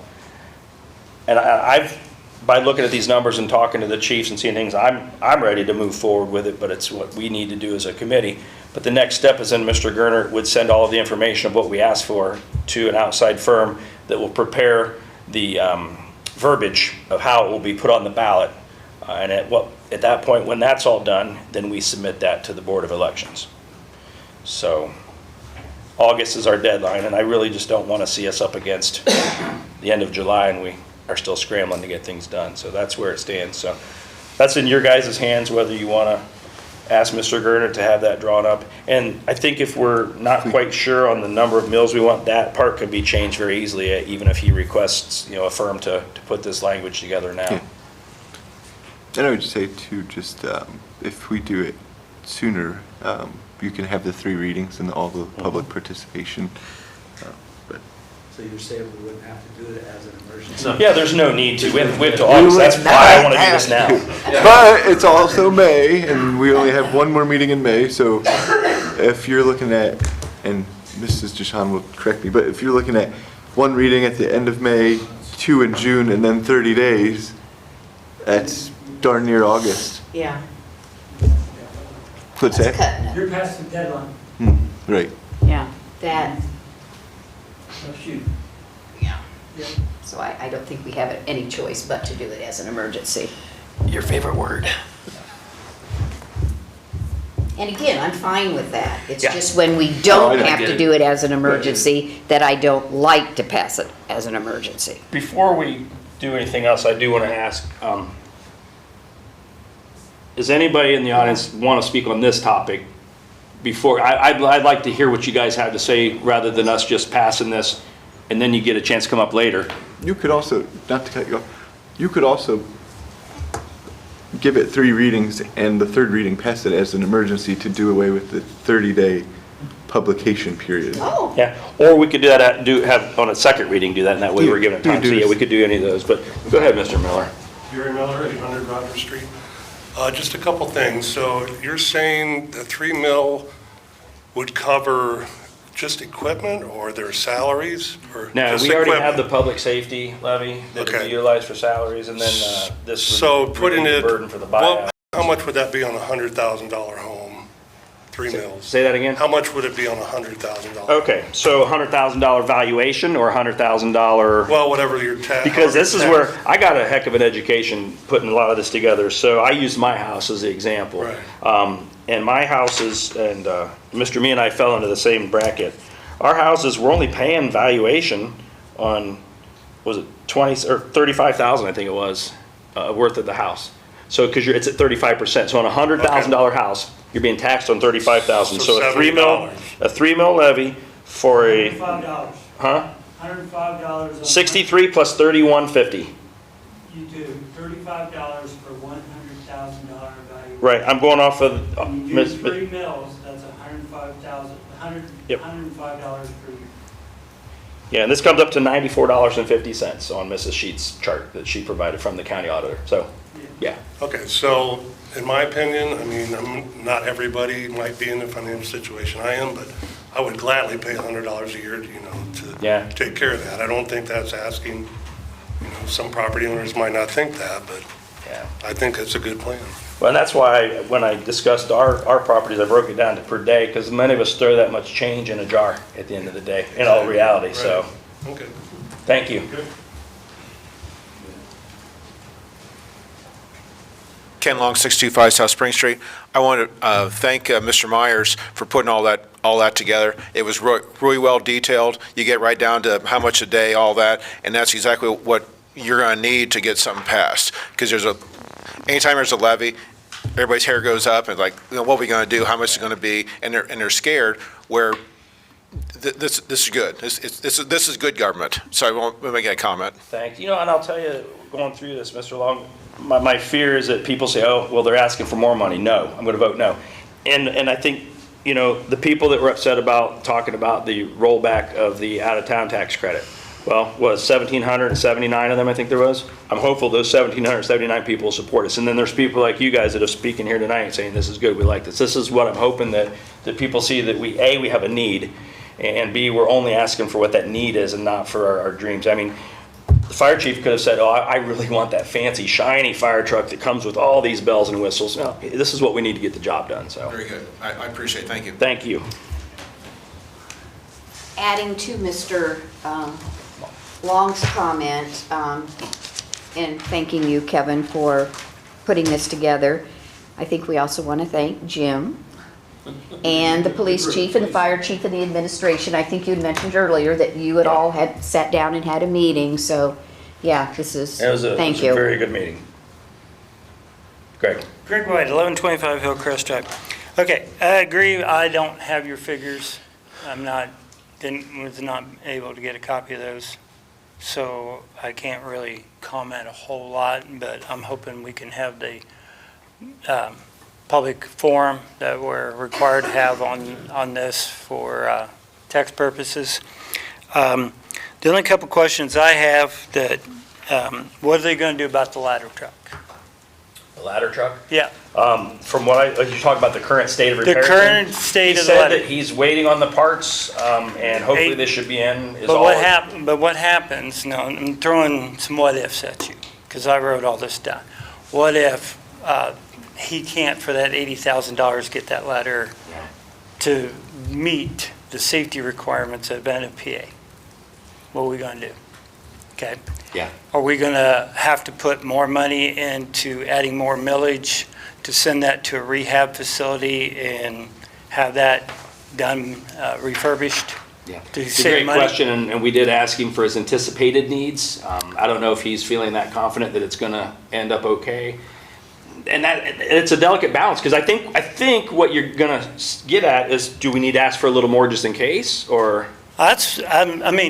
Okay, so you're looking at a 5-year plan, okay? I think you should go for 6 years. Reason why is, depending on the date you put for that taxation, I'm not gonna take a whole bunch of time, but when you refer back, what year are you gonna refer back on the language? So I got Taxation. that answered today, because that was one of the questions I Yeah, asked the auditor. because I didn't hear that. Yeah, and I guess I should have stated that. Thanks for getting that information for me, by the way. If it is passed in November, it would be effective for tax year 2024 and payable to us starting in 2025. The first collection would be the first half real estate settlement in March of 2025. Right, but now, okay, but we can change that language to go back to where it's collected and received on January 1st, correct? Well, that was the way I posed the question, and this was the answer. I don't think so. Yeah, you can. I checked. I mean, it can actually go back to, if it's November, we can start receiving taxes. Oh, you're saying just for the second half of November and all of December? Yep, sure can. I don't know if that's going to make a ton of difference to do that. I don't know. It makes the people who are It's doing something the that- tax collecting I know, but it's very something to hard. think about. The other thing, like I said, I think you ought to go for 6 years instead of 5. Reason why is because you're not, if you go the route that you're going right now, you're not going to get any taxes for a whole year. Okay?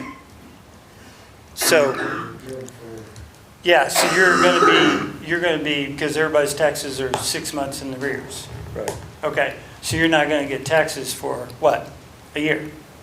So you're not going to get any money, even though people are paying it, you're not going to get it for a year. See what I'm getting at? Yeah. Okay. According to the county auditor, we would get it on the first half real estate settlement March of 2025, if passed in November of 2024. So it's, Okay, that's why I want it clarified. yeah, that was what her answer was to But that. like I said, I think you ought to go for 6. The reason why is if you go for a renewal, then you got that 1-year cushion in there, so when you put it back to the voters, guess what? You got 1 year tax money still coming in, and then it would be retroactive to the end of that first, levy or property tax. It gives you a 1-year cushion, okay? So that you know that from the end of the 6 years that when people vote on it, it will then run over without any relapse in the taxation.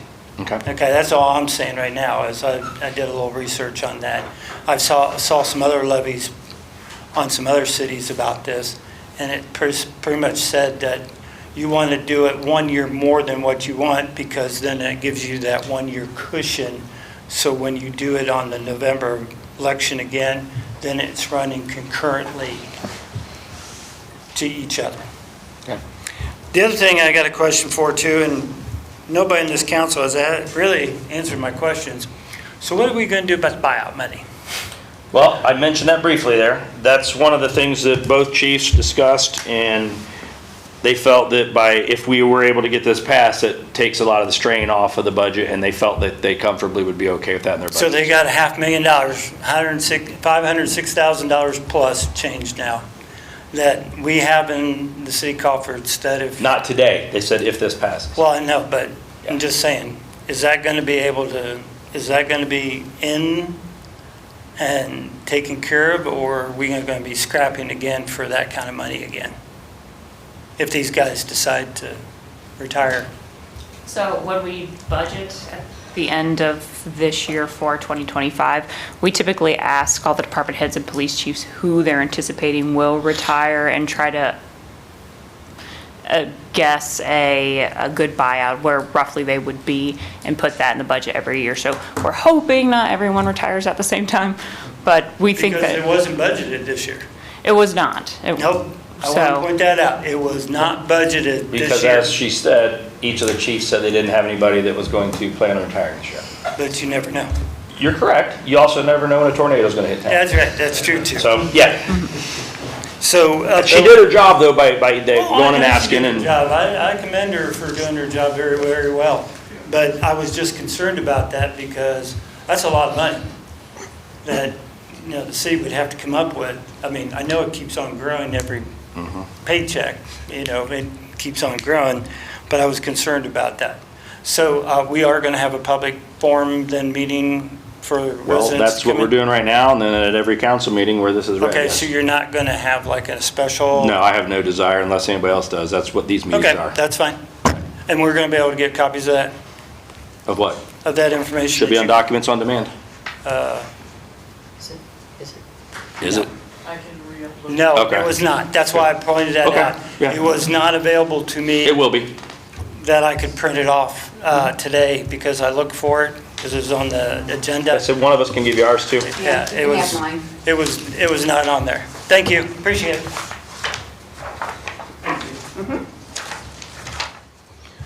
All right, committee.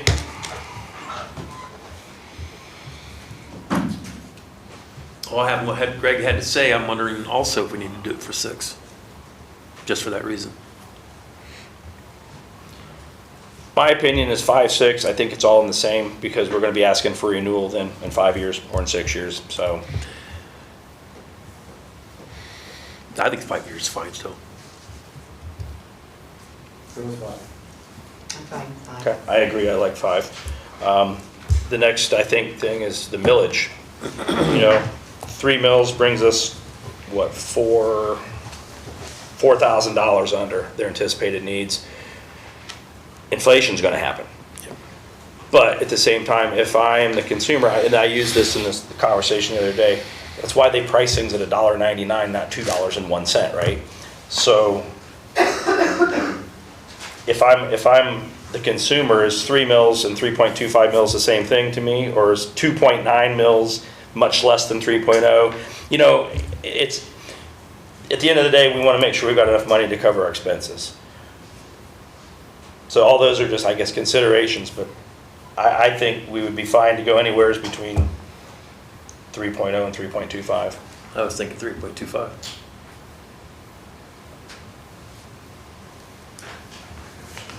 So what does 3.25 make Mr. Miller owe? And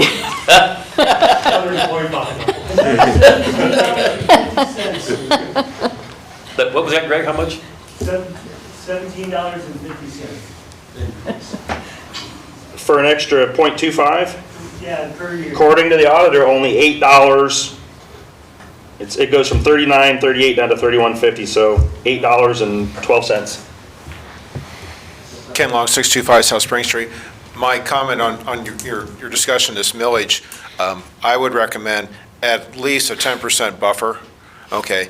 And then I'll counter that by saying, as the valuations go up because of inflation, your tax base will go up also, along with that. But it's still, it won't hurt to have a few extra dollars in the account. So, actually, no. I learned this. I talked to one of the fire departments down in Johnstown, where I used to work, and I went and visited the other day, and they just built a new firehouse. And we were talking, and I said, well, all your property values are skyrocketing right now because of Intel, so you should be collecting more money. No. If we were to pass this in November, the current valuation of $185,491,150 stays the same for this levy. So it wouldn't even be until renewal that we would see an increase. And I thought that was quite odd, but had that explained to me. But as property, you know, when you have a $100,000 house and it goes up to 120 the next year, that doesn't increase your tax revenue? No, not until the reevaluation is done or until the next levy. Okay. So when this levy, and I think that's kind of the same thing like, you know, when the mayor decided to run for office, he knew the salary was this. We can't change it until the next time, you know, he or somebody else runs for that office. I think it fits in that same mindset. That's even, I guess my comment still stands then. I don't want to use the word pad because it's not padding, okay?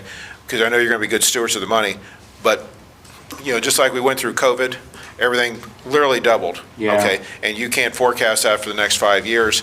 And now's the time. While the fire's hot, you guys are striking.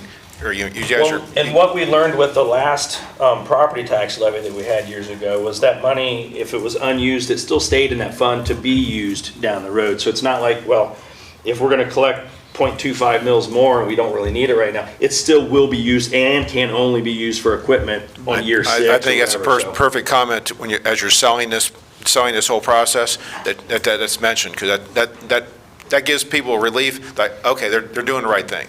So for me, as a representative, I struggle with that very question because I agree with you. If this was my money and my decision, I'd say, well, yeah, I would want to put aside a little bit extra just in case. But then at the same time, we have to try to be good stewards of the community's money, and I don't want to ask for too much. And that's where that's a delicate balancing act. I think a reasonable percentage, let's just use 10%. I think an average citizen can understand that. Yeah. And if you're going from, say, $100 worth of tax to 110, that's 2 less burgers. Yeah. You know, in reality. Okay. I guess we're not going from 3 to 10. Exactly. So all right. going Thank from you. 3 to 3.25. Thank you. Thanks for your input. All right, so now we'll bounce around the room again. Mr. Moritz, I'll start with you. Your thoughts on the millage? I still think it should be 3.25 right now. Mr. Me? Works for me. I agree. I'm fine with it. All right.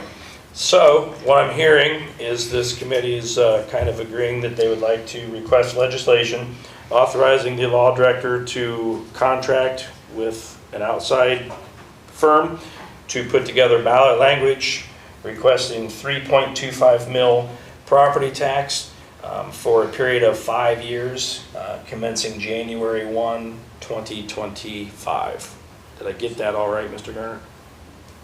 And you said specifically equipment, right? For equipment only and as an emergency from what we just learned? Right. Yes. Or are we gonna do the one reading, two reading, then do this? We can do whatever you guys want to do. I'd rather do that. I mean, that way we're not just pushing it out there and throwing somebody's, Yeah. even though it's a great idea and I think we should do this, I don't want it to look like we're Right. pushing it in their faces. Yeah. All of their faces. We would request it as an emergency on the front end and then just Not have vote one on it. reading. Not and vote then on have it a as second first reading. Okay. And I think where that probably procedurally actually comes into place is one of us makes a motion to table that Right. for that meeting.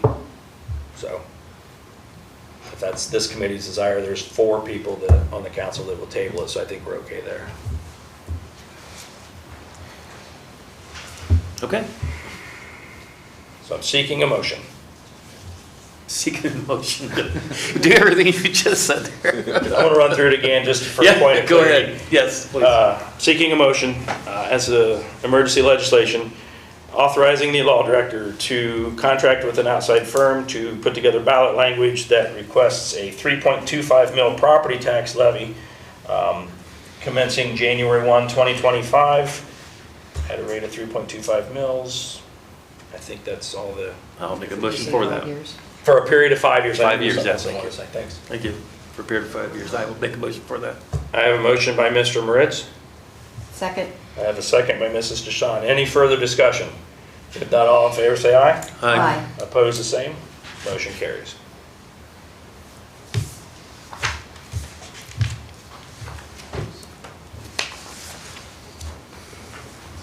At this time, Mr. Me, I'm going to turn this committee over to you.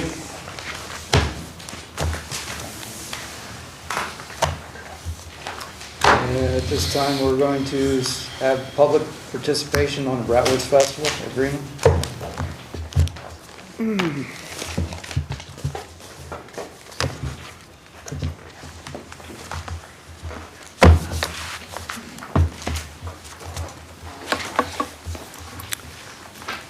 Carolyn Shireman, 1065 East Bill Avenue. Carolyn, I think you need to wait until, Oh, he just motioned me to come up. well, I know, but I mean until Oh, Mr. Myers and that's what Ms. I Sherry thought too. leave the room.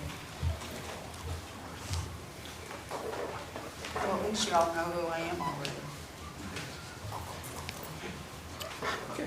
Thank you. Thank you, Ms. Dishon. Carolyn Shireman, 1065 East Bill Avenue. I might ask for a couple more minutes if I may need them, please. I come to council in the city of Bucyrus with a possible solution to the Bratwurst Festival support issue. Remember the on-the-record number, $21,000, which Miss Vicki Dishon stated to us in a prior meeting. My proposal is as stated. The city of Bucyrus should support all city events, including the Bratwurst Festival, with a monetary value of $500 up to $1,000. In doing so, no event can state that the city does not support them. The city will support them evenly. I believe this would be a winning solution for all events that are put on within city limits. First, let's just assume there's 8 events at $500 to $1,000 each. Take the last on-the-record amount of $21,000 and subtract the total for all said events, and you will see that the city will save the taxpayers over $13,000, which could be used in help with the funding of other needed projects that will help in bringing new factories to Bucyrus. The said events have the opportunity to accept or deny the offered support. The Bratwurst Festival would not be able to rely on the current value of support from the city and seek to go after corporate sponsorship to help fund their event. Also, it is quite unfair, in my opinion, to ask the taxpayers to support an event that gives money away, money that could be used in helping with their sponsorship needs. This is just my recommendation to council. On another note, I would like to address something that will clear any council member other than myself. This will be on the record statement. On April 22nd, 2024, I received a letter from the State of Ohio Ethics Commission in reference to a call I made concerning the Bratwurst Festival and council members. The procedure for a complaint is as follows. The information is taken down and then given to an investigator. The investigators meet 2 to 3 times a week and go over the information submitted over the phone. If the investigator believes there could be an ethics violation, I will be sent a packet for each person named in the possible ethics violation. I would like to inform council and the city that I have received 2 packets for myself to fill out with documentation and other forms of proof of my allegations. I would like to inform council and the public that information was mailed on May 6, 2024.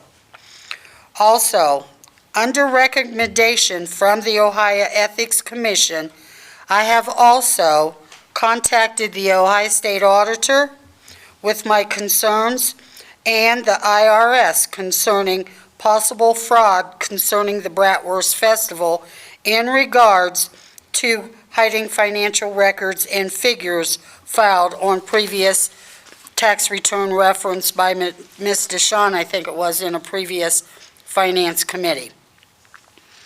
I have not received any information yet on the other 2 referrals. If and when I do, I will share the information to the law director and to the council as well as the public. If I am right or if I am wrong, this is on my shoulders, not any other member of the sitting council or administration. It's imperative that everyone understands this. If I am right, then it is time that the truth come out one way or another, and this can all be put behind us. I would like to make one final statement. City Council has never been about ending the festival. It has always been about everyone involved doing their fair share. The city and the taxpayers should never have been put in a situation such as this. Thank you for allowing me this time to speak, and my apologies if I went over my time.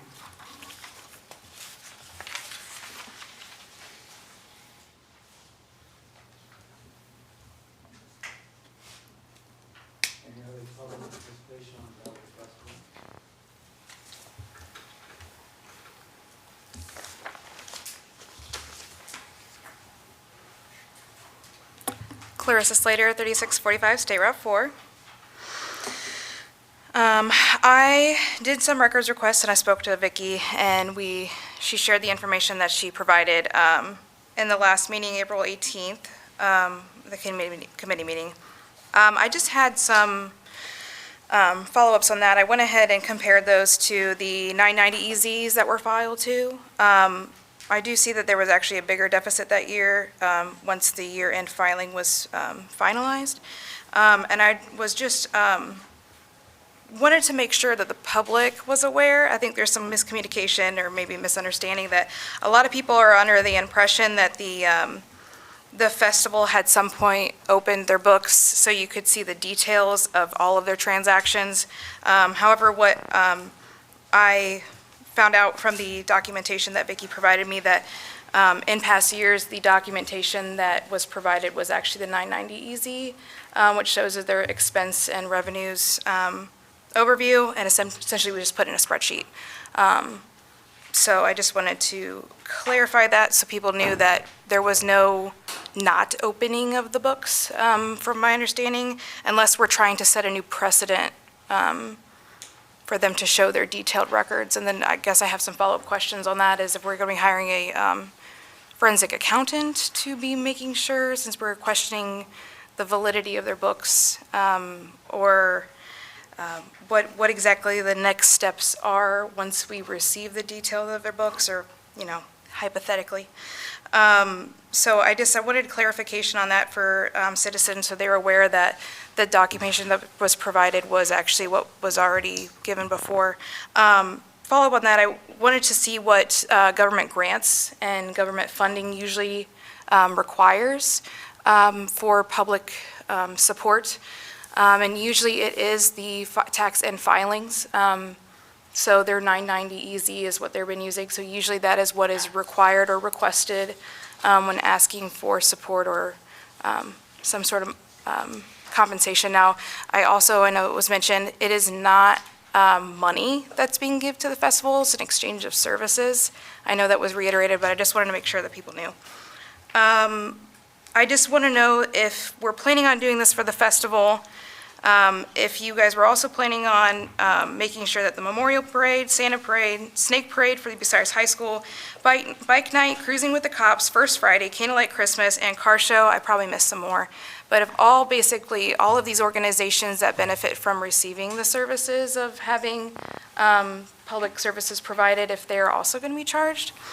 I also provided a document to you all last meeting that had the expenses or the overtime expense reports from the auditor, basically overlining what was paid,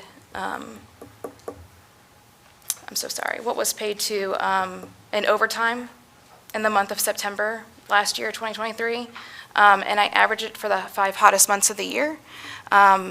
People who've worked in as a first responder or public service usually know that summer is like the busy time. So I didn't want to skew the numbers by including numbers from less busy like runs. So more people take vacation in the summer, so that's usually when overtime's the highest. So I just did the average, not to skew the numbers. And I did find out that it was, when you take the average of the other 4 hottest months to the Bratwurst Festival, in overtime, $7,600 is what it was in labor difference. So we spent $7,600 more for the month that the Bratwurst was paid out on compared to the other months on average. And I was just curious where the number for $21,000 is coming from. I don't see where use of vehicles or other resources would amount to $21,000, so I just wanted clarification on that as well. And the last thing is about corporate partners. I know that was brought up multiple times. I did some looking into that myself. A lot of times, corporate, meaning like outside of Bucyrus, so I know Eagle Crusher was brought up as a corporate sponsor. They're a local corporate thing, so it benefits them to donate to an organization in the community. However, more regional, like Kroger, I know was brought up as well. They usually don't donate to a nonprofit unless it's tax deductible. So when they're a 501c4 and not a 501c3, their donations are not able to be written off at the end of the year. So those are just. Crusher actually rents a space up there for job opportunities. Yeah, I think it's awesome. Yeah, I don't disagree. I think it benefit. And they're giving to the community, but. They say they had some of the best employees for that. Yeah, that's awesome. That spot up there. Yeah, I just wanted to have clarification. That's why a lot of corporate sponsors don't usually bite. That's why Walmart, Aldi's, and Kroger, places like that aren't really usually biting. But if you have any questions on the document I submitted, please let me know. But I just wanted to make sure that we just got an accurate number of what the charges are for if we're quoting the 21,000. So it keeps changing too. I've seen 30, like 15, 21, 30. I've seen several, so. May I respond to Chris's comments? You want to start with your first question? Well, I mean. Oh, yeah, we can break it down. That's Yeah. fine. I'm absolutely fine with that. I'm not even sure where I started. I think I started in the middle. I think it was about the 990 EZs being used as the evidence for. Okay, just give me a second here. I can't bring up my city email account here, but you indicated, I did, when I replied to your email request, I had scanned and attached a copy of the 2015 festival financial report. Yeah. But I thought you just said that the only thing was the 990 EZ and that they had not provided any financial reports. But Yeah. you did. So I understand where that may have came off confusing. I apologize. So what I ended up doing was that financial report that you provided me, which we're talking about this, I don't know if it's bright enough for you to see. We're talking about this report, right? Can you see Yes. that? Okay. I went ahead and grabbed the 2015 990 EZ. So they filed that in August 15th, so that would have been after the festival. So I'm guessing you had preliminary numbers at that point. I don't know when that was given to the city. But When what was given to the city? the 2015 report. That was provided to the city on July 19th, 2016. Okay, so they, if you pull up the 990, and I can give this so it can be on documents on demand too. That way people don't have to go hunting like I did. But the 2015 990 EZ, it is the same information if you put it side by side. Like someone had basically taken the EZ information and put it on a spreadsheet for you. So you had documentation because it wasn't year end yet. They didn't have that documentation yet. So the EZ wasn't filed yet. For 2015. Correct. They filed it August 16th of 16.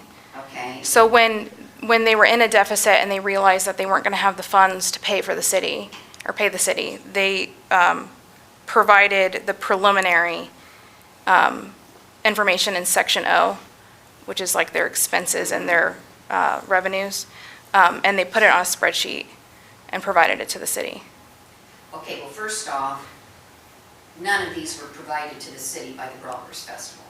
These 990 EZs. Right, I'm talking about the 2015 document that you and I, that you Okay, gave me. That was provided to the city. Right, that information Okay. is what's on their 990. Okay. Our concern is that this is the only 2015 financial report. On this report, it itemizes the income received. It itemizes the expenses. Yeah. If you look at the 990 EZs, it itemizes the expenses. It does not itemize the income. It's just a lump figure. Give me just a second, I'm going to pull up the more recent one. They're a little bit easier to look at than the old scanned-in ones. So from my understanding, if you go to Section O,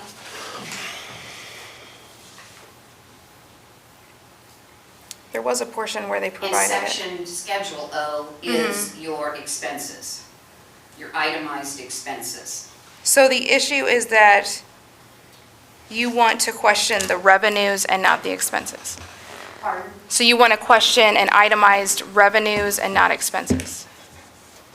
I think we would like to see both. Okay, You know, what's your income, what's your expenses? And Okay. that's what the 2015 Festival Financial Report that was supplied to the city back in 2016 by then-President Deb Mason. okay, That was a breakdown again, itemized income, itemized expenses. gotcha. Your 990 EZs do not do that. They only itemize the expenses, not the income. So I'm looking at here though, Section O, 990 EZ, Part 1, Line 8, Other Revenue. So if the revenue is not included, it looks like on the 2015 it was itemized.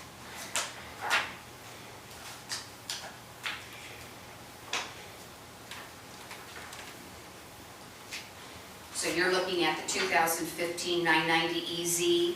Yeah. It looks like I understand what you're saying now, I'm looking at it here. It looks like that is only other revenue that was itemized, but, Right. so I'm not a tax consultant, but are they not having to indicate where the revenues are coming from essentially?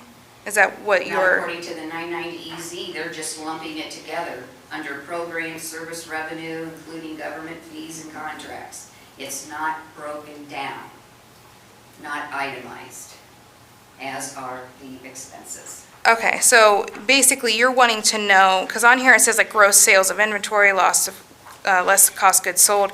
So there's some information on here, but you're wanting specific names of where those revenues are coming from? We want a copy of their financial report.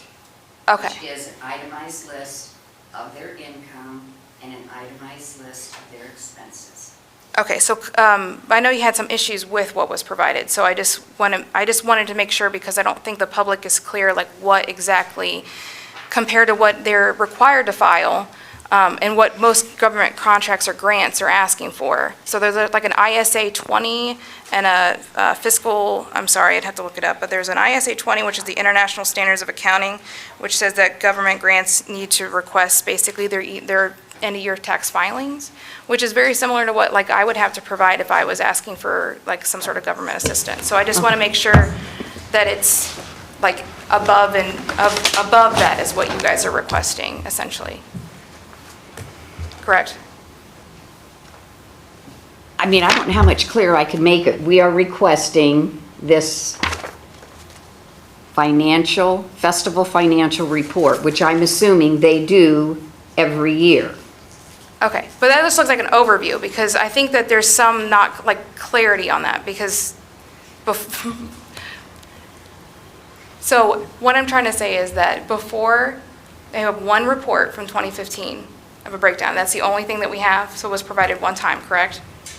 And that it had specific things listed, but it wasn't an entire list, correct? Because what is on there at the end? It's not an end-year statement, correct? What do you mean, what is on there at the end? So at the bottom. Okay. Which you have a copy of it. Right, yeah, I can only pull up one thing at a time with my laptop, so I apologize. I just want to make sure that the public understands that Bucyrus is requesting above and beyond what is typically requested for government grants or government consideration for funds.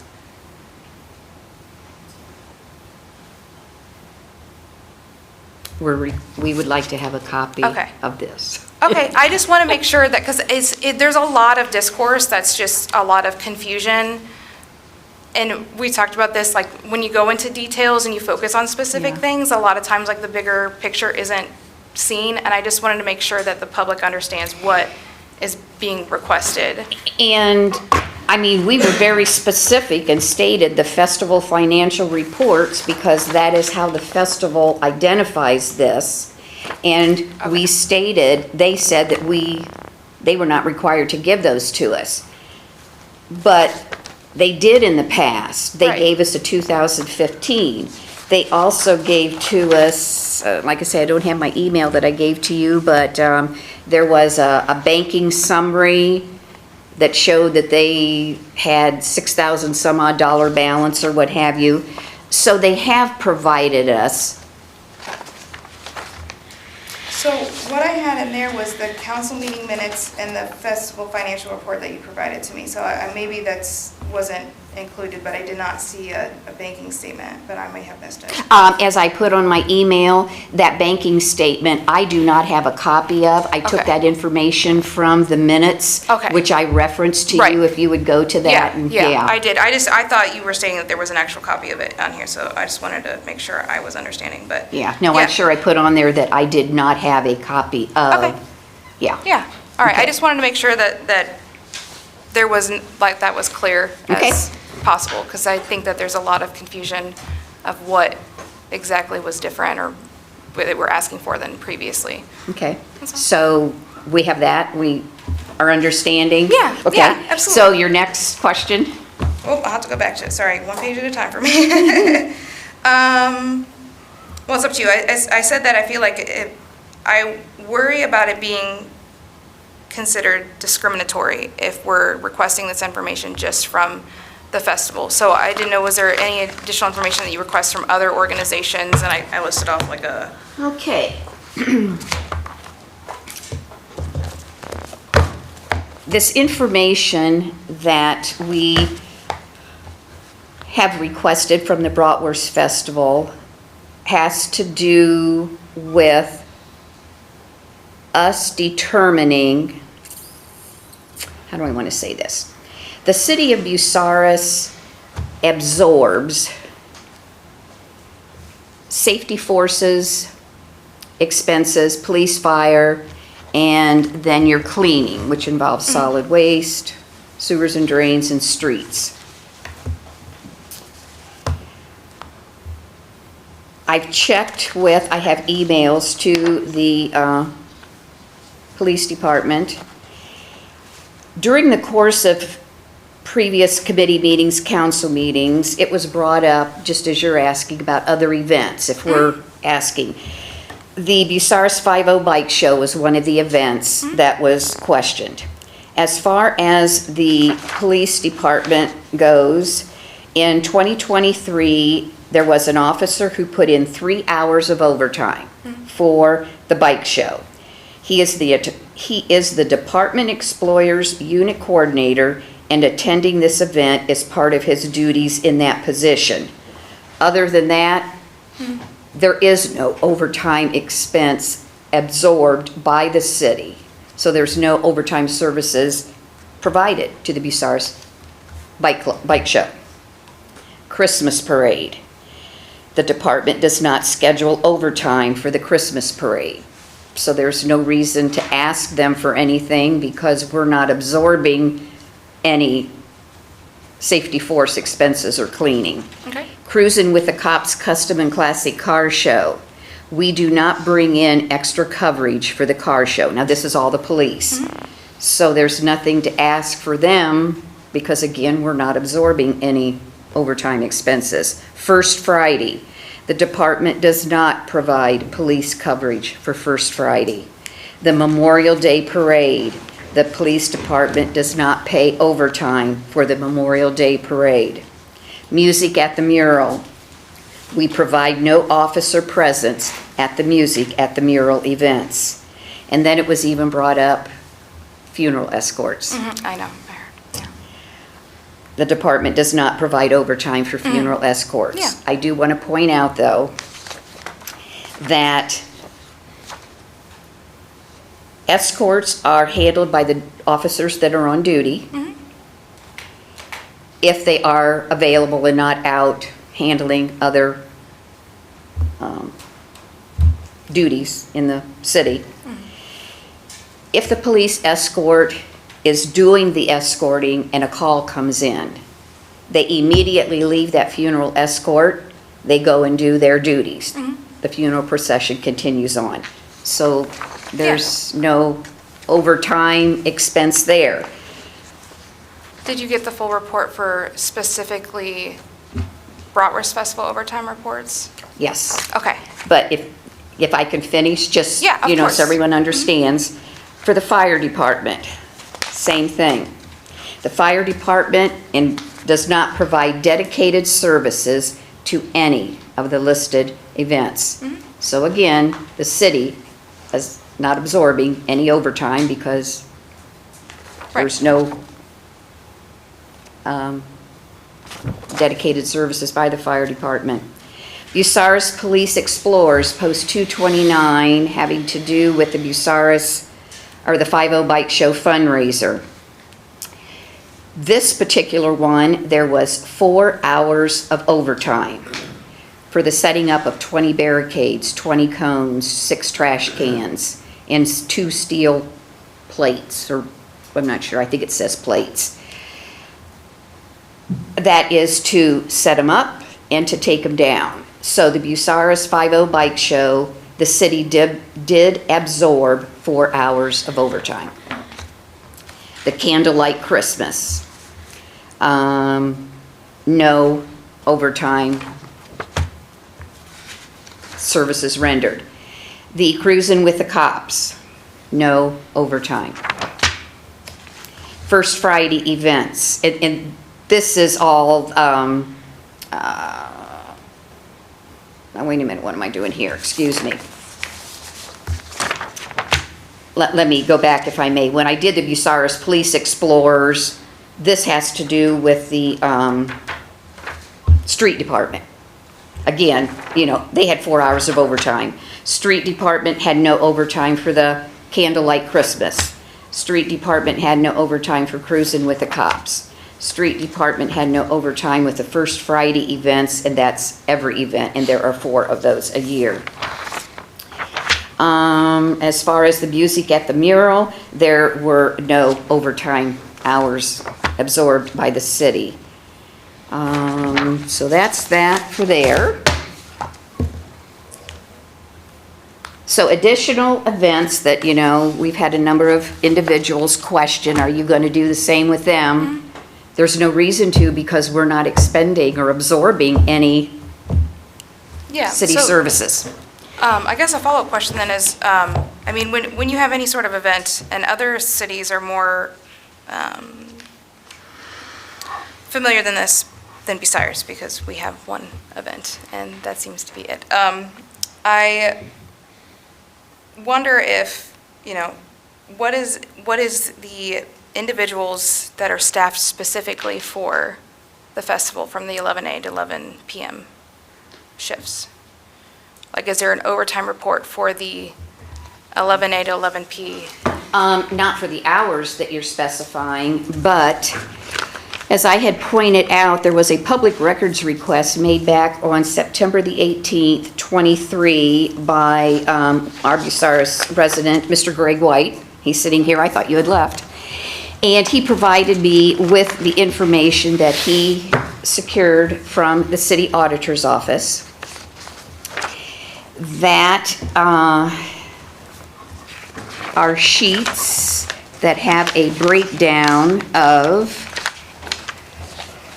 the specific name of the individual, whether it be fire, police, street, sewers, what have you, their name, the date that they worked, the hours that they worked, whether the hours were comp time hours or overtime hours or fill-in hours. So the list that I have prepared here, based on the information as far as labor's concerned, or safety forces and street, what have you, that's a very specific, I mean, it's a specific breakdown. Yours, I think you indicated, was more general. Correct. That was the information that I was given. Yeah, I mean, you know, I can tell you that on August the 18th, there was 12 hours performed by Jay Maglot, the fire department. It was 12 hours of comp time. I did not realize comp time until it was explained to me is something that you can choose to be paid for at the time you've done it, or if you choose not to, you can just let it sit.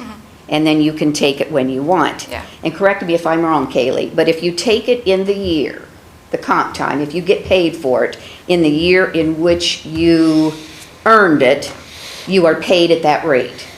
Correct. However, let's say you let your comp time, you know, grow, and 5 years later you decide you want to cash it in, you are paid at the rate Absolutely. of that cash in. So when I did my spreadsheet, or breakdown, I computed the comp time hours as if they were paid the same year that they received. Okay. Knowing then that if you wanted to get real technical, this figure of $21,576.74 could really end up being higher, depending on when the person chooses to take his or her comp time pay. So your documentation, though, is specifically for those 3 days? Correct. For all shifts? Well, I don't know what shift they worked.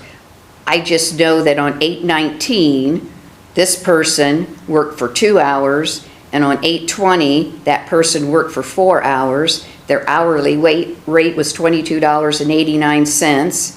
Their job description was solid waste, They had 6 hours of comp time, and that computes out to $206.04. Right. So street might be a little different because street is, they run after the festival hours, so they're providing a service directly to the festival. However, I don't think we can, This is all comp time hours. This is not Okay. straight time. right, but those are overtime hours, I understand. But what I'm saying Or is. overtime, I if- meant to say. As working as, like, having previous experience working as a first responder, or working in public service, however you want to word it, there are times when things are happening that you have the obligation to prepare for, that even if it's not like billable hours to that organization. So, example, Bratwurst Festival is 11 a.m. to 11 p.m., but there's 24 hours in a day. They go to the bars after the Bratwurst Festival's closed. They stay in town at the hotels. Like, yes, they're there for the Bratwurst Festival, that's why the increased volume is there, but how do we consider that a billable hour if they're not specifically hired for the Bratwurst Festival services? Like, they're not in the parade.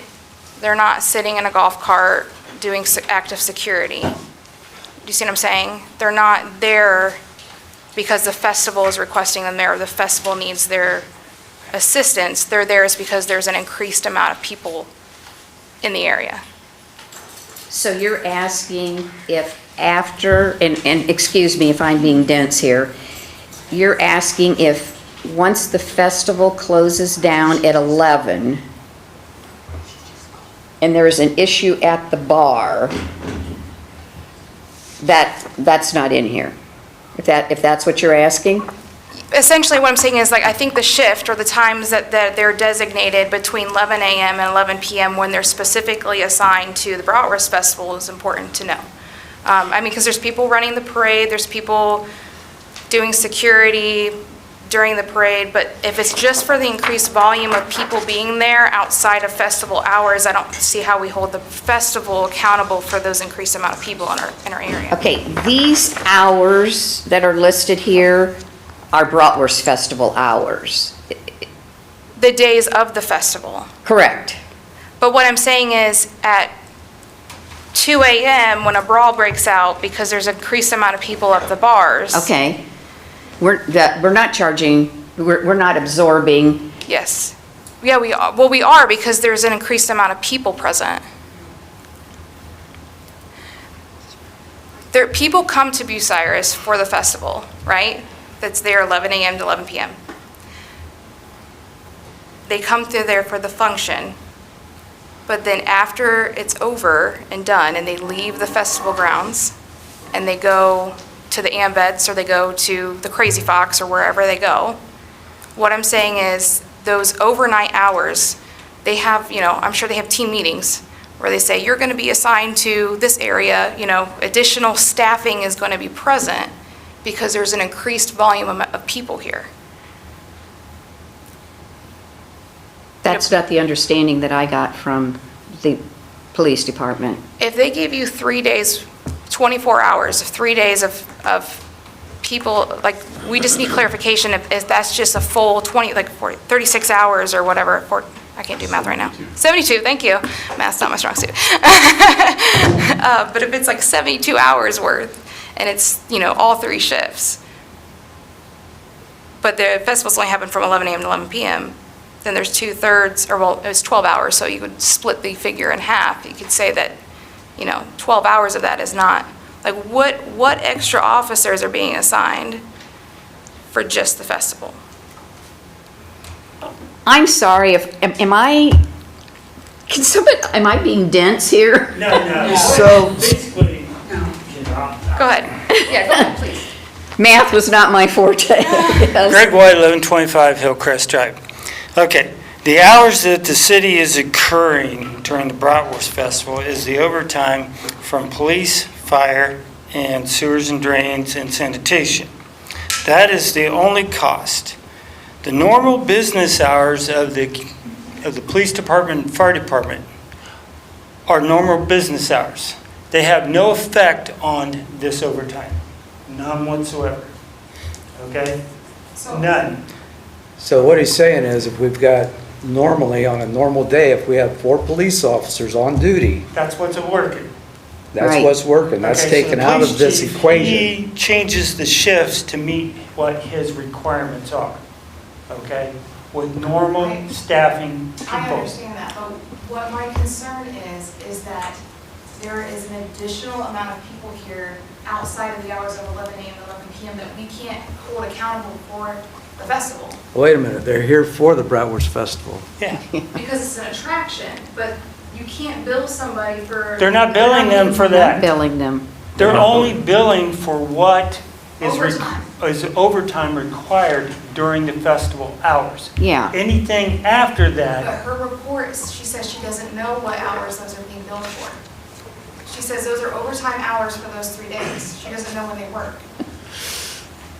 okay, it's I will extra. drop it, it's fine. I'm It's- saying that if it's a 24-hour report and you are It's- saying that, It's not a 24-hour report.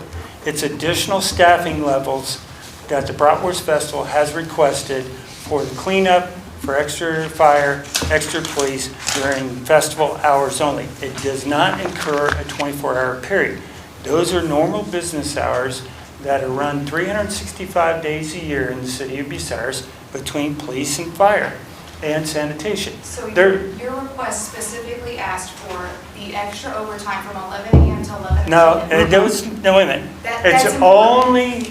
only overtime occurred that were festival hours that the supervisors of each one of these departments put in at the time of the festival that was requested. As additional because there's more people here. What I'm saying is if it's not, it is very The important. cleanup crews come in after the festival is over. Right, but that's a service they're providing to the festival. This is a service to the public to keep the peace, even if there's more people here. They ran normal shifts. I think all Ms. Slater is trying to communicate and is that when the festival hours are over after 11 o'clock, and if we're calling in overtime hours, should those hours be tracked and charged to the festival? I think, like, as a separate thing, because it's not during festival operating hours. I think she's saying, should we be charging those after 11 PM hours to the festival? Is that, Yes. okay. So then, Kaylee, what you provided, Mr. White, I think that, so those were tracked from the departments, not from me, and I believe that was just the 24-hour period of that day, not from Bratwurst Festival hours. I would have to check with the department heads. okay, well, The cost of the 21,000 could be, see, 35,000 maybe. No, but if that's a 24-hour report, then it would be less. That's why the clarification is necessary. We have an obligation, the city has an obligation to protect people, and it's not billable. So you're saying from 11 o'clock at night when the festival closes till 9 o'clock the next morning AM, they shouldn't be billed. Is that correct? Yeah. What I'm saying is that's just a public service that's required. And now bigger cities are used to that because they have a bit more events that happen all the time. But Ken Long, 625 South Spring Street.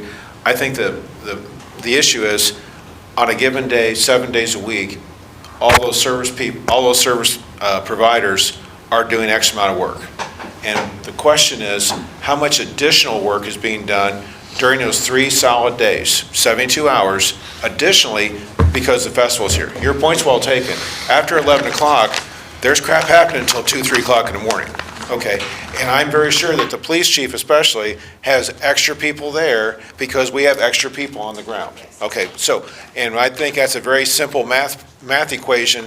Okay, if we have 3 officers normally on a Saturday night, and now all of a sudden we have 6, well, then there's 3 extra times 8 hours or 6 hours or whatever they do to provide safety. So, but that's an easy number to extract.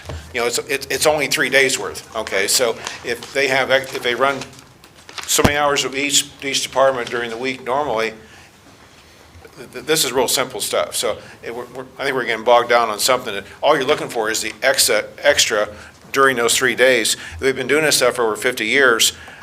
Somebody's got to have a figure, okay, or can get that figure. There's never been an issue before But I think the bigger issue is, we're trying to micromanage this thing as far as number of hours, which is good, okay, so we'll have a really solid number. But the question still is, who's gonna pay for it? Okay, whether it's $10,000 or $30,000, who's gonna pay for it? It's good to have good numbers, so we're all arguing about the same thing. So if that helps clarification, thank you. Yes, thank you. Just so you guys know too, I'm willing to see if I can talk to the department heads, see what records we have for if there are any hours that were filled, just in case anyone would like them. So you pull the hours from 11 PM till 9 AM. I can see what shift they covered and what their typical, I'm not exactly sure how much information I can gather, but I'll do my best to get what I can. Okay, cool.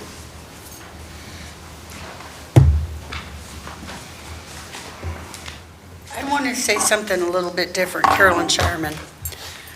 When talking to the Ethics Commission, and I told her the problems that we were having in getting the financial records from the Bratwurst Festival, she stated to me that because the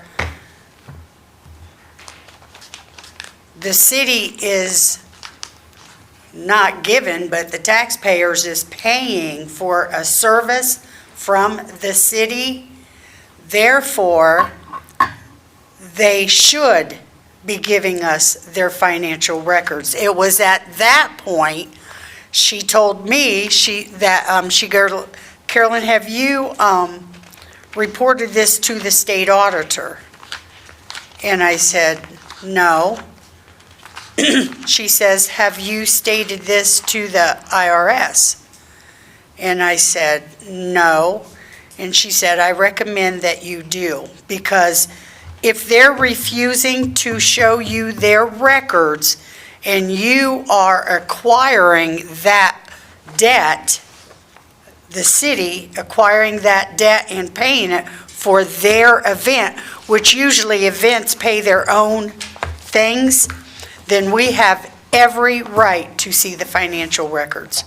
And since they're not showing them, I told them they didn't meet up with our certified letter date, and at that point in time, we hadn't heard a thing from them, other than the fact that Adam Heineman come in and recommended I be voted off of council because of this. She agrees with me. Somebody's hiding something, because it should be very easy for them to show the records. And also that I also named Kevin Meyer sitting on council being the director of the festival. And I said, I asked him on the record if he had anything to do with the financial records for the Bratwurst First Festival, and he stated only the budget. If he got the budget, he's got the numbers. So I did what I was asked to do by her. Clarissa, I'm now understanding your question. If I'm understanding Kaylee correctly, because I'm happy to meet with the department heads, but if you're saying, Yeah, I'll try to. I don't want two of us going and bombarding them. I'll try to organize, it'll be fine. Okay, so then you understand, you'll probably be able to explain it better than I will anyhow to the department heads. Yeah, I'll just say, I would like to know what hours were filled, what shift they were on this year, and I'll try to look through my records and see if I have anything I can find and try to, puzzle together as much information as I can and present it to you. Because, Clarissa, definitely, if what I have prepared based on the paperwork that's been provided to me, if we find out that, hey, this isn't correct, I want the figures to be correct. So definitely, we will check into that. I think, though, as it's been pointed out by Mr. Long, the end result is, once we come up with, a figure, a correct figure, or accurate figure, I should say, if what I've got here is not correct, then once that's been secured, then And I provided you what I had at the time, Yeah. so, but hearing Clarissa, sorry, Miss Slater, after hearing her explain Okay. it and understanding what she means by it, Sure. I thought, okay, I can readdress that, just to make sure the hours given were not on a 24-hour cycle or a 72-hour cycle, Okay. but broken down by shift through the operating hours of the Browers Festival. Okay. Were there any more questions that you had, Clarissa, that you wanted to? I was trying to find that email that you sent and I wanted to respond to. I have too many papers. I just wanted to have a point of clarification of, I know on the online form, however you want to word that, the question of compensation came up as well. It is on that 990 EZ that they're volunteers. There's no compensation for the board members. Yeah, I knew that. Yeah, there was a question by specific council members if they were Yep. compensated, so. Yep, no. And then I guess my last thing, my question, are we going to be hiring, there's been a lot of questions about the ethics of their income. You've clarified that you want above and beyond what's normally required by a government grant you want the breakdown of the income. So my only question is, there was questions in the past, now ethical questions are being brought up. Is the city going to be hiring a CPA, or are you just wanting basically what is on the EZ plus the breakdown of the income? I think I could speak for the committee. The reason for asking for copies of the financials was so that the city could see what position the festival was in. I mean, is their money situation such that, golly gee, they aren't going to make it, or golly gee, they really could make it? I see what you're saying. But at this point in time, I'm not concerned about the financials. I mean, I'm going to go with the figures, once we've confirmed if, what we have prepared here are correct. I guess I sort of thought it was, I don't know. I guess I didn't realize it was going to be such a big thing to. And I know that and this is just maybe not exactly relevant. I know that you expressed to me that you try to stay off the online form because you find it to be negative, a lot of negative discourse. But I think I said this in the last meeting, that it does have the actions here have a very wide reach on online, especially Facebook. And I just wanted to say, what I'm showing are concerns that I have caught from other citizens. I don't want it to make it seem like I'm coming up with all these. It's just, that's why I wanted to convey them to you, because a lot of people, and I hope this serves as an example, why instead of just screaming at the phone or screaming at Facebook, Right. Coming and expressing your concerns is important, because you and I have come to a mutual understanding, and I appreciate that. But I wanted you to know that this wasn't meant as an attack. It's just meant that to cut through that disconnect, I guess. I do read the Facebook posts. I have made it that I will not respond to the Facebook posts. But I do read them, and yeah, I know that people are not happy, but everyone's entitled to their opinion, is what I keep telling myself. I will say that what disturbs me is when an opinion is made, which again, I believe everybody has a right to their opinion. But when I know that that opinion is based not on true facts, that's what's so disturbing. And I mean, I'm one that's hard for me to keep my mouth shut. My husband is very proud of me, though, for not responding to Facebook posts. But it's, It's hard. It It's is. I mean, and pardon my French, but I've told my husband, I said, just as some of the comments are, oh my gosh, I'm gonna have to sit there and listen to her read everything and line, and we don't need all that information. Then I've got another Facebook post. Oh my gosh, she's not giving us enough information. She's deceiving us. And I sit there and I look at my husband and I said, I feel like I'm damned if I do, or I'm damned if I don't. And I want to say, what do you want? I mean... But that's why I think it's important to come in and talk instead of just yelling things Yeah. out into the void, because I think that's Yeah. where actual mutual understanding comes from. So, I mean, definitely, I want to make sure that we arrive at an accurate figure, which the interesting thing is, the figure that we're going to be working on right now is based on 23 Bratwurst Festival. And, we Wages are got different in 24 24. coming up here, soon. But I know at our last committee meeting, we decided that, and the reason I had brought up the monetary figures, and you'll have to remember too, Clarissa, that along with not only the labor, there's pension. I mean, there's just a lot, landfill expense, gasoline expense, diesel expense. Exactly, yeah, of course. But I thought bringing it up now and making a decision on what we weren't, going to do as far as what's the city going to absorb, what's the city not going to absorb,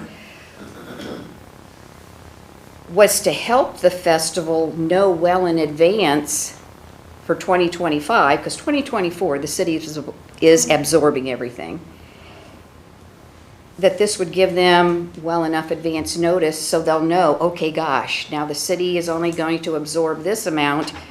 This is what we need to come up with, so we need to start looking at, some fundraisers or a way to decrease our expenses.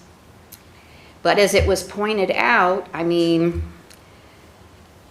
I think we, as a committee, had decided that we were done with the discussing and waiting to see if the passage of Resolution 219, 2024, which will have its third reading at our next council meeting, and that's repealing Resolution 218, 2021, which made the Bratwurst Festival a permanent agreement where it says the city will, And the only other note that I have, and I'm so sorry to take up so much of your time, but is that I just want it to reiterate something I said last time. I was not prepared. I literally just ran out of my house last time, so I apologize.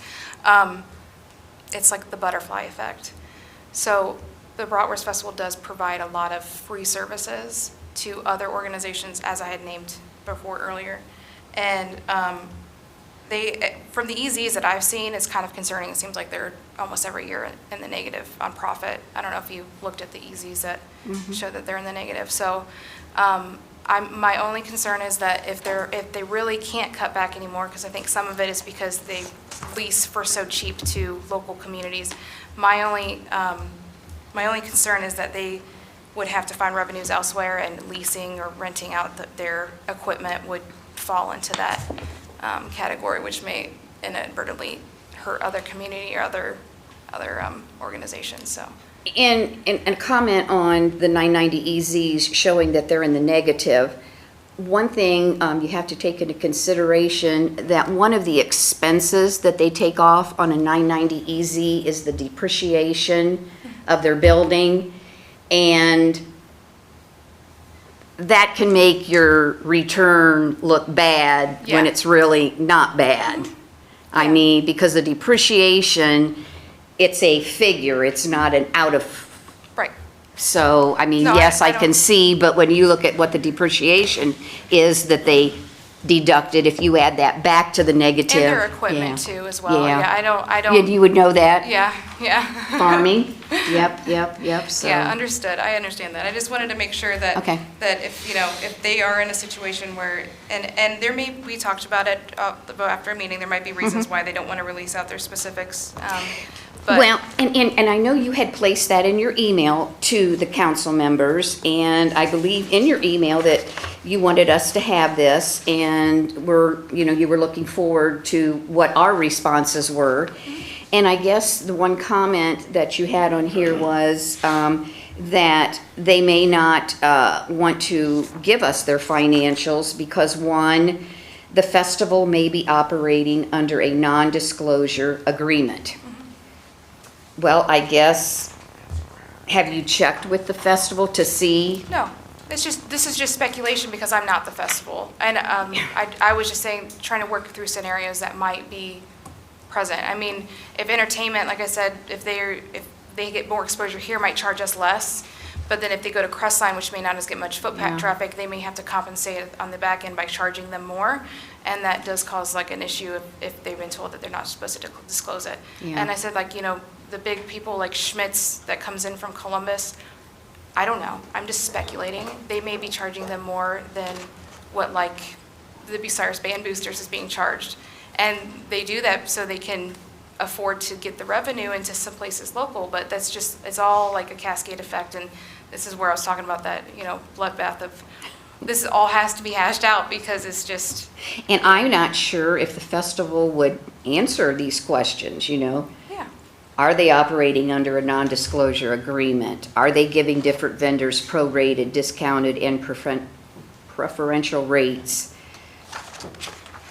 I mean, I guess I could ask them those questions, but the fact that we haven't got the financial reports, I'm wondering if I'm even going to get a reply. Right. I guess too, I mean, just what I've seen that's been put out there, I know that the Bratwurst Festival felt like individuals in the Bratwurst Festival may have interpreted this more as an attack than just, and I'm not saying that, it has come off that way. It's perspective is everything. Like, I'm not them, I'm just saying that might be something that has put them on more of a defensive than a open discussion. But I don't know if that partnership at this point can be fixed, but I don't know if you guys are allowed to have a specific open meeting that is specifically to talk about them with them. That would be like an open meeting record, but that might be something to consider to hopefully Well, and that's why we have our committee meetings.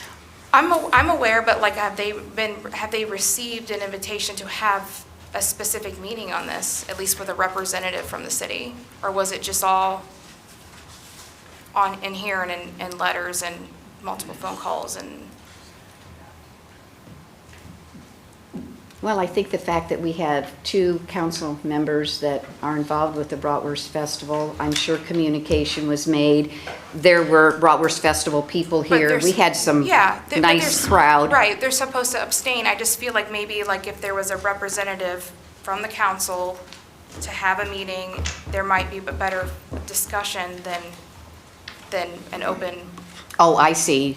Just like maybe 1 or 2 council people. So it's still compliant with. Got it. With, not being. Ethics.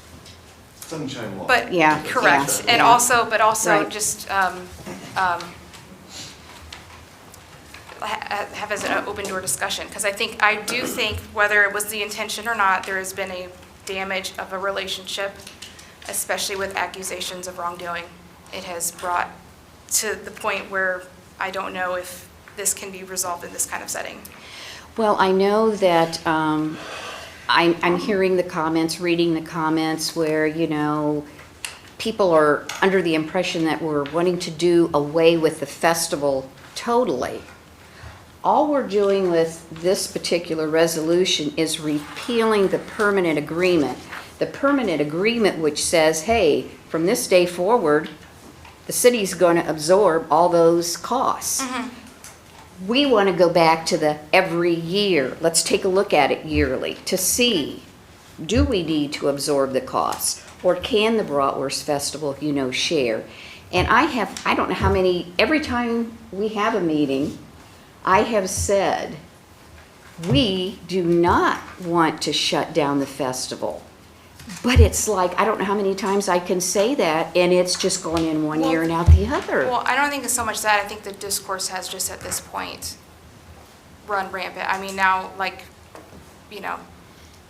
state investigators are involved, and that just sets a precedent to where they may not want to cooperate and they're on the defensive. And that is not saying that you have said that. I'm just saying that in general, that is now, they are probably now feeling more on the defensive than cooperative. Okay. Well, Unless you have any more questions, and I mean, Jim, I know this is your meeting, but Carolyn, Carolyn, let me finish, please. Oh, I'm sorry. Kaylee's gonna check with the department heads, and we wanna get this fine-tuned.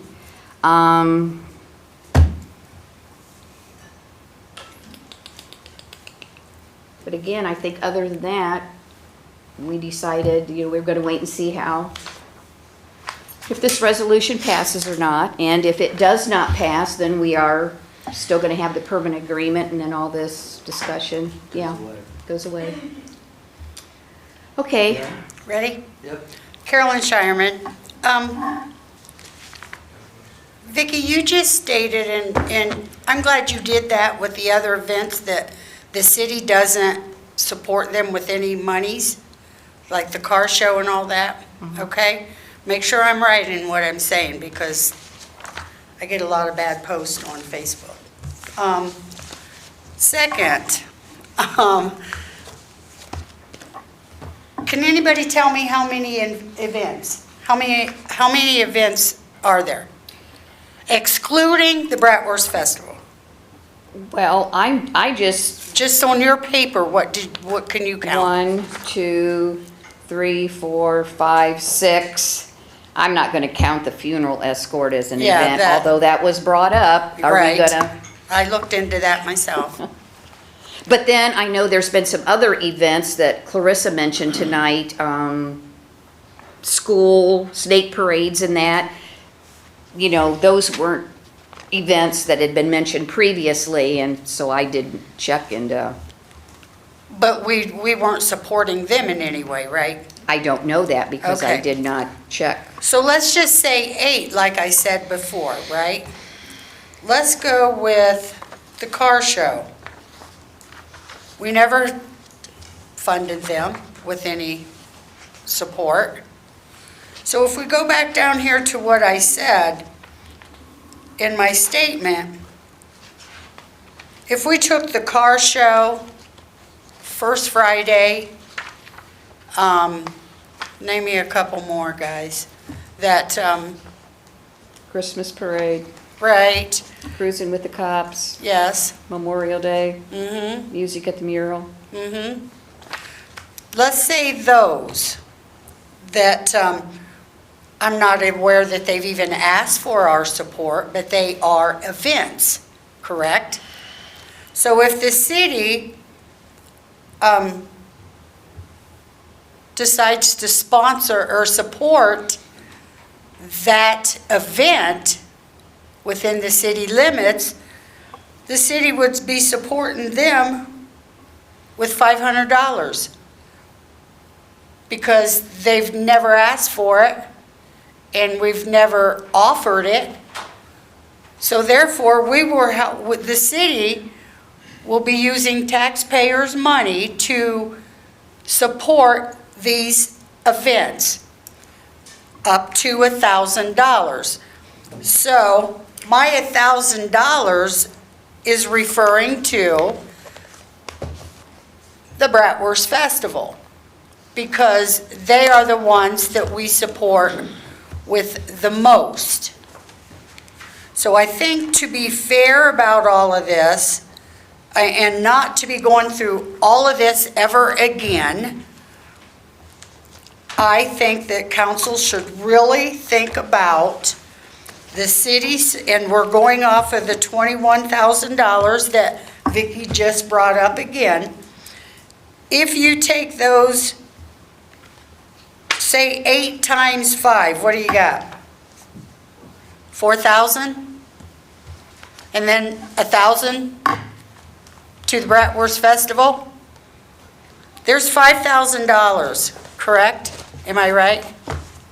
Yes. I went to Clear Fork, so I want to make sure I'm right. Yay.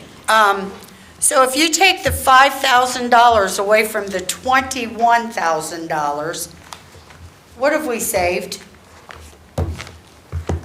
But what have we gained in return? We are supporting the other events, so nobody can say we aren't supporting anything. we're supporting each event with a lesser amount than we are at the Bratwurst Festival, which is more than fair to me.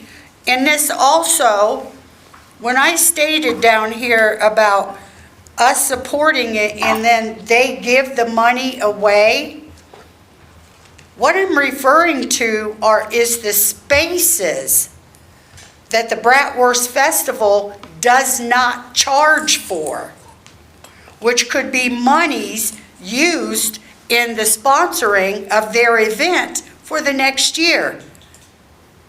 So what they've done is they've relied so heavily on the amount of money that the city has been giving them or funding them with, okay, that they don't need to go out and seek no more money.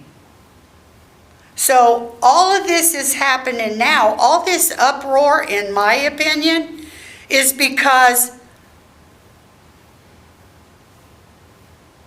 like Vicki said that one day, everybody should be putting skin in the game. The festival wasn't putting skin in the game. They were taking the skin and giving the skin away. So for me, I think this is do away with the current whatever permanent agreement, come up with a different one, do it every year, and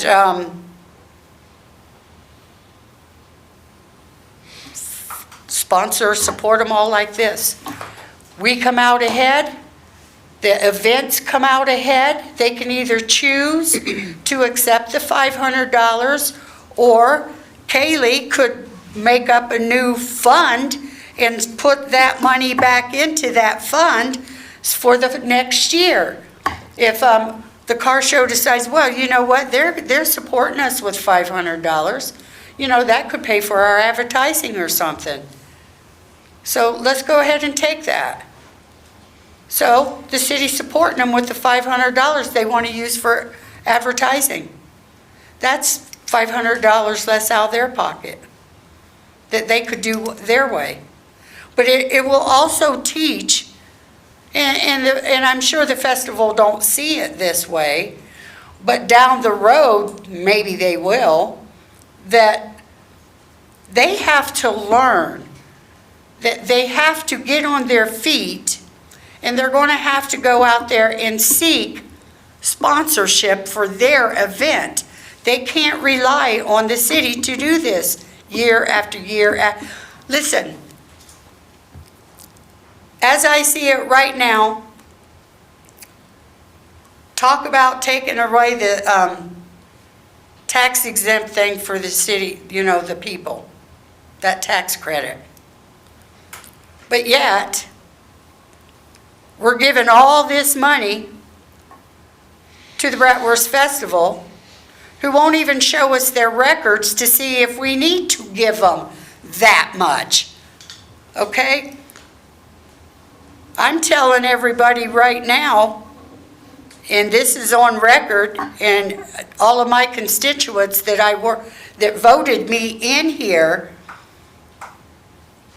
this seat was not given to me as a constellation prize. I worked for my seat. I will not vote in any way to deduct the tax credit by 1%, and I will not vote to take that tax credit away as long as this city continues to support the Bratwurst Festival with $21,000. Because if we weren't supporting them with the $21,000, we would never have to come back onto the tax credit. Carolyn, may I just interject for a second? Yeah, because I'm getting upset. Okay. We need to stop quoting the $21,000 Well, I'm using the figure. $21,000 as the last number that we are aware of, because they won't give us any other numbers. Them not giving us numbers has nothing to do with the $21,000 figure. But the 21,000 is, okay, my conversation with Carolyn? Deb Mason told me, Carolyn, can I say something? yes, Remember, we talked about at the last meeting that we weren't going to talk anymore about how much the city is or isn't going to absorb of okay. safety force. That's fair, Okay, that's fair. so- But my point is, I will not be voting for anything Okay, concerning the tax credit, that's the only thing these people have. okay, and we understand that. And to use their tax dollars to support a festival that does not even help themselves and don't even comply to our demand of a certified letter to show up. No, I'm not going for it. Okay, Thank you, Mr. Chairman. Real quick, one thing that's never been discussed is the money that the fraternal organizations, that the schools make during the festival with their concessions, with their beer gardens. I know that has nothing to do with the city's financial, but it has a lot to do with theirs.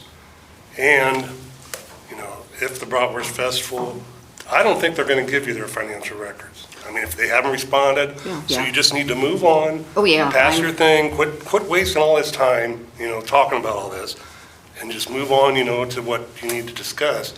But you're not, you know, nobody's mentioned that. You know, the Elks, the other places that have the VFWs, you know, and they give a lot of money back to organizations in the city. I know it's not your finances, but,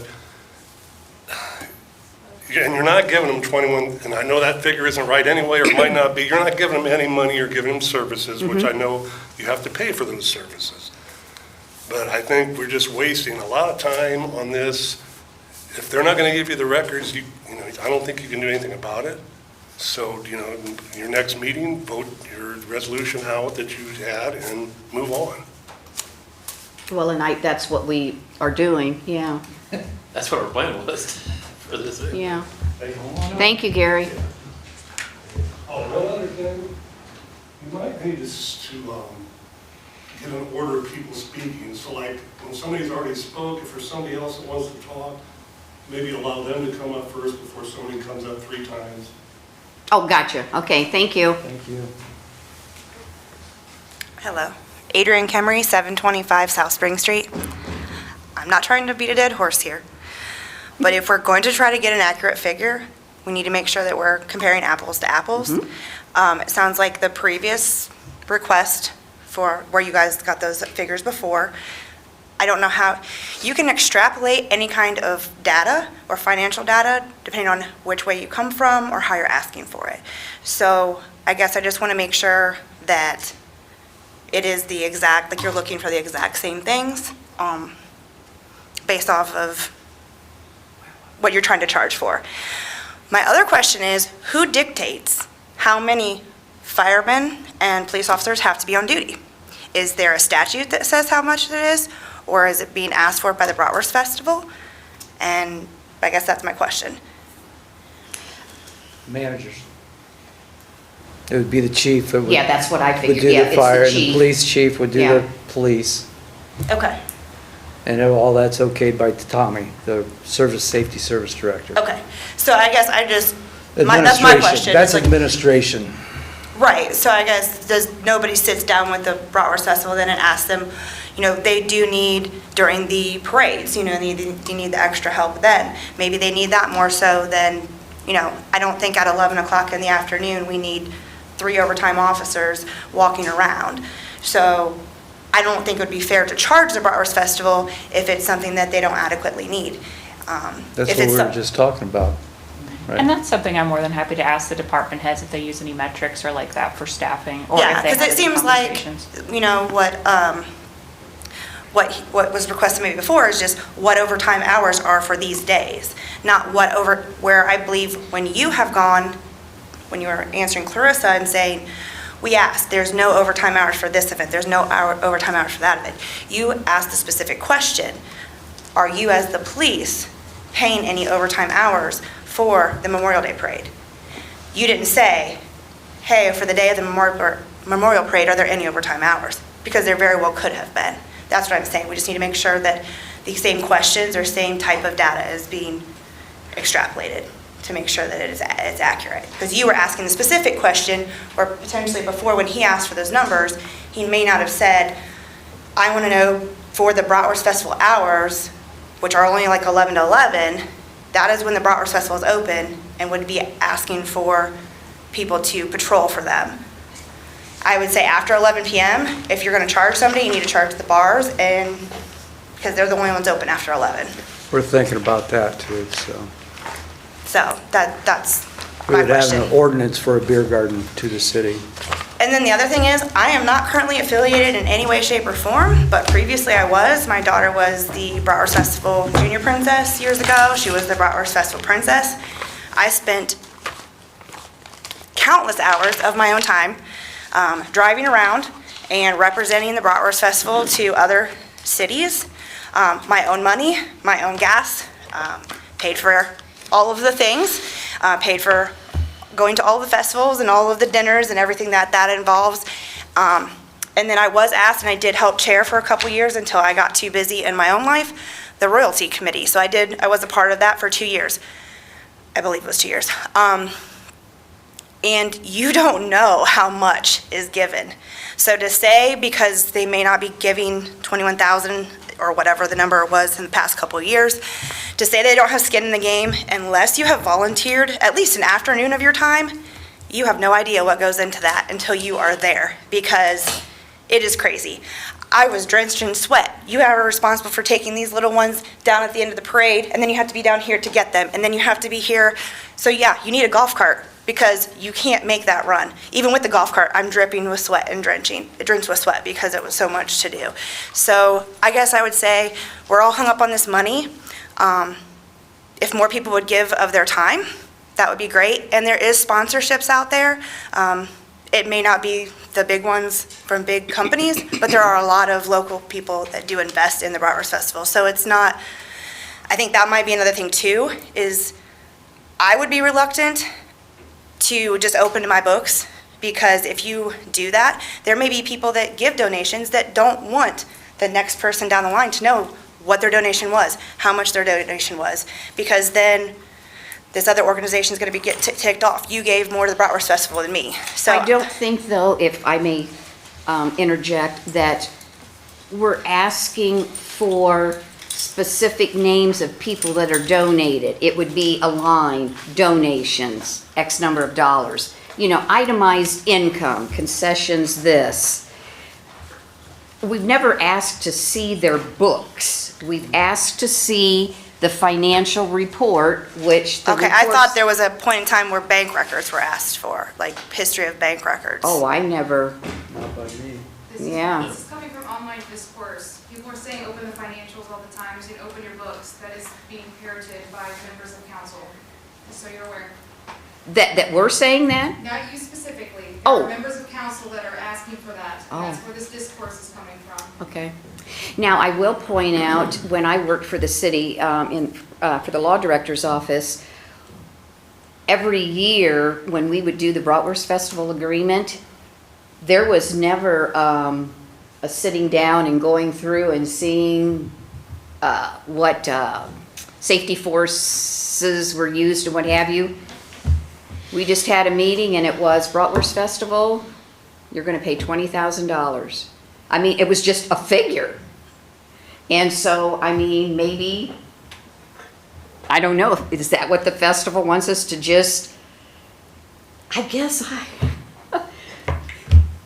Yeah, I just know. know. I mean, it's like we could have just said, hey, it's gonna be X number of dollars, and we really don't care what you have to say, and I wouldn't want to do that. Right, and I just think, But we're like she getting- said, the people, I've overheard people that will say, well, they just need to open their books to them.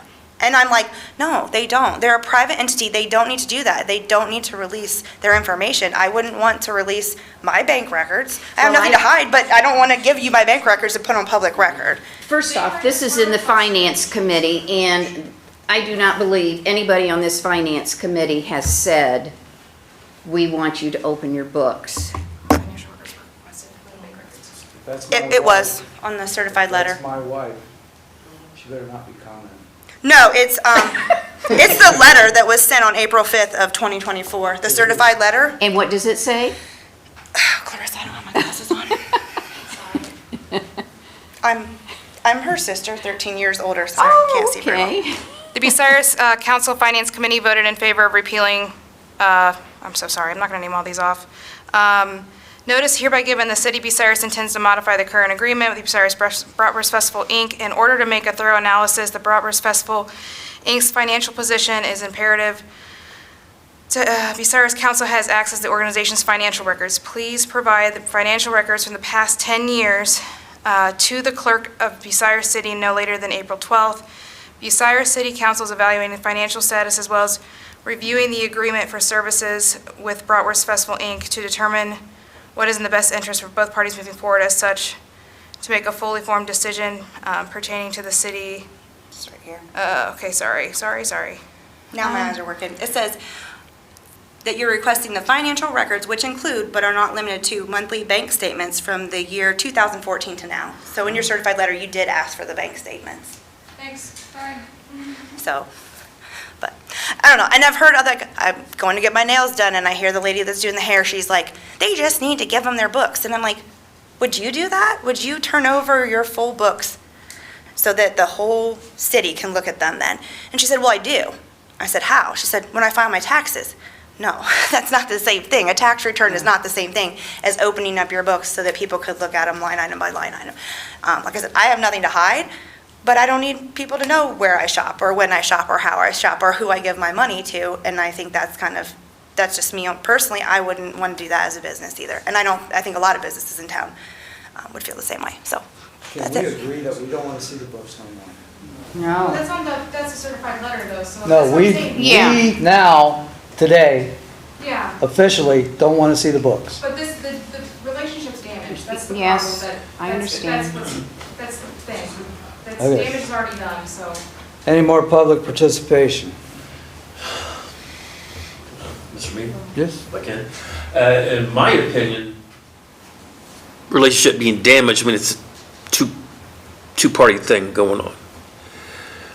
Members, most of the members, all the financial members up here, we don't have a emotional piece in this. The people out there perceived notions or issues that they think that we have, we don't. There is no relationship damage on this side. It's perceived issues out there that the public is doing and saying and repeating and repeating and repeating. There's a reason why I don't get online and participate in this stuff. I don't disagree with you at all, but I want to let you know, it is no one on this finance committee, but I'm kind of sad she walked out. Carolyn Shireman and Kurt Fankhauser have both created this discourse. They are part of the city council. That is why this is occurring.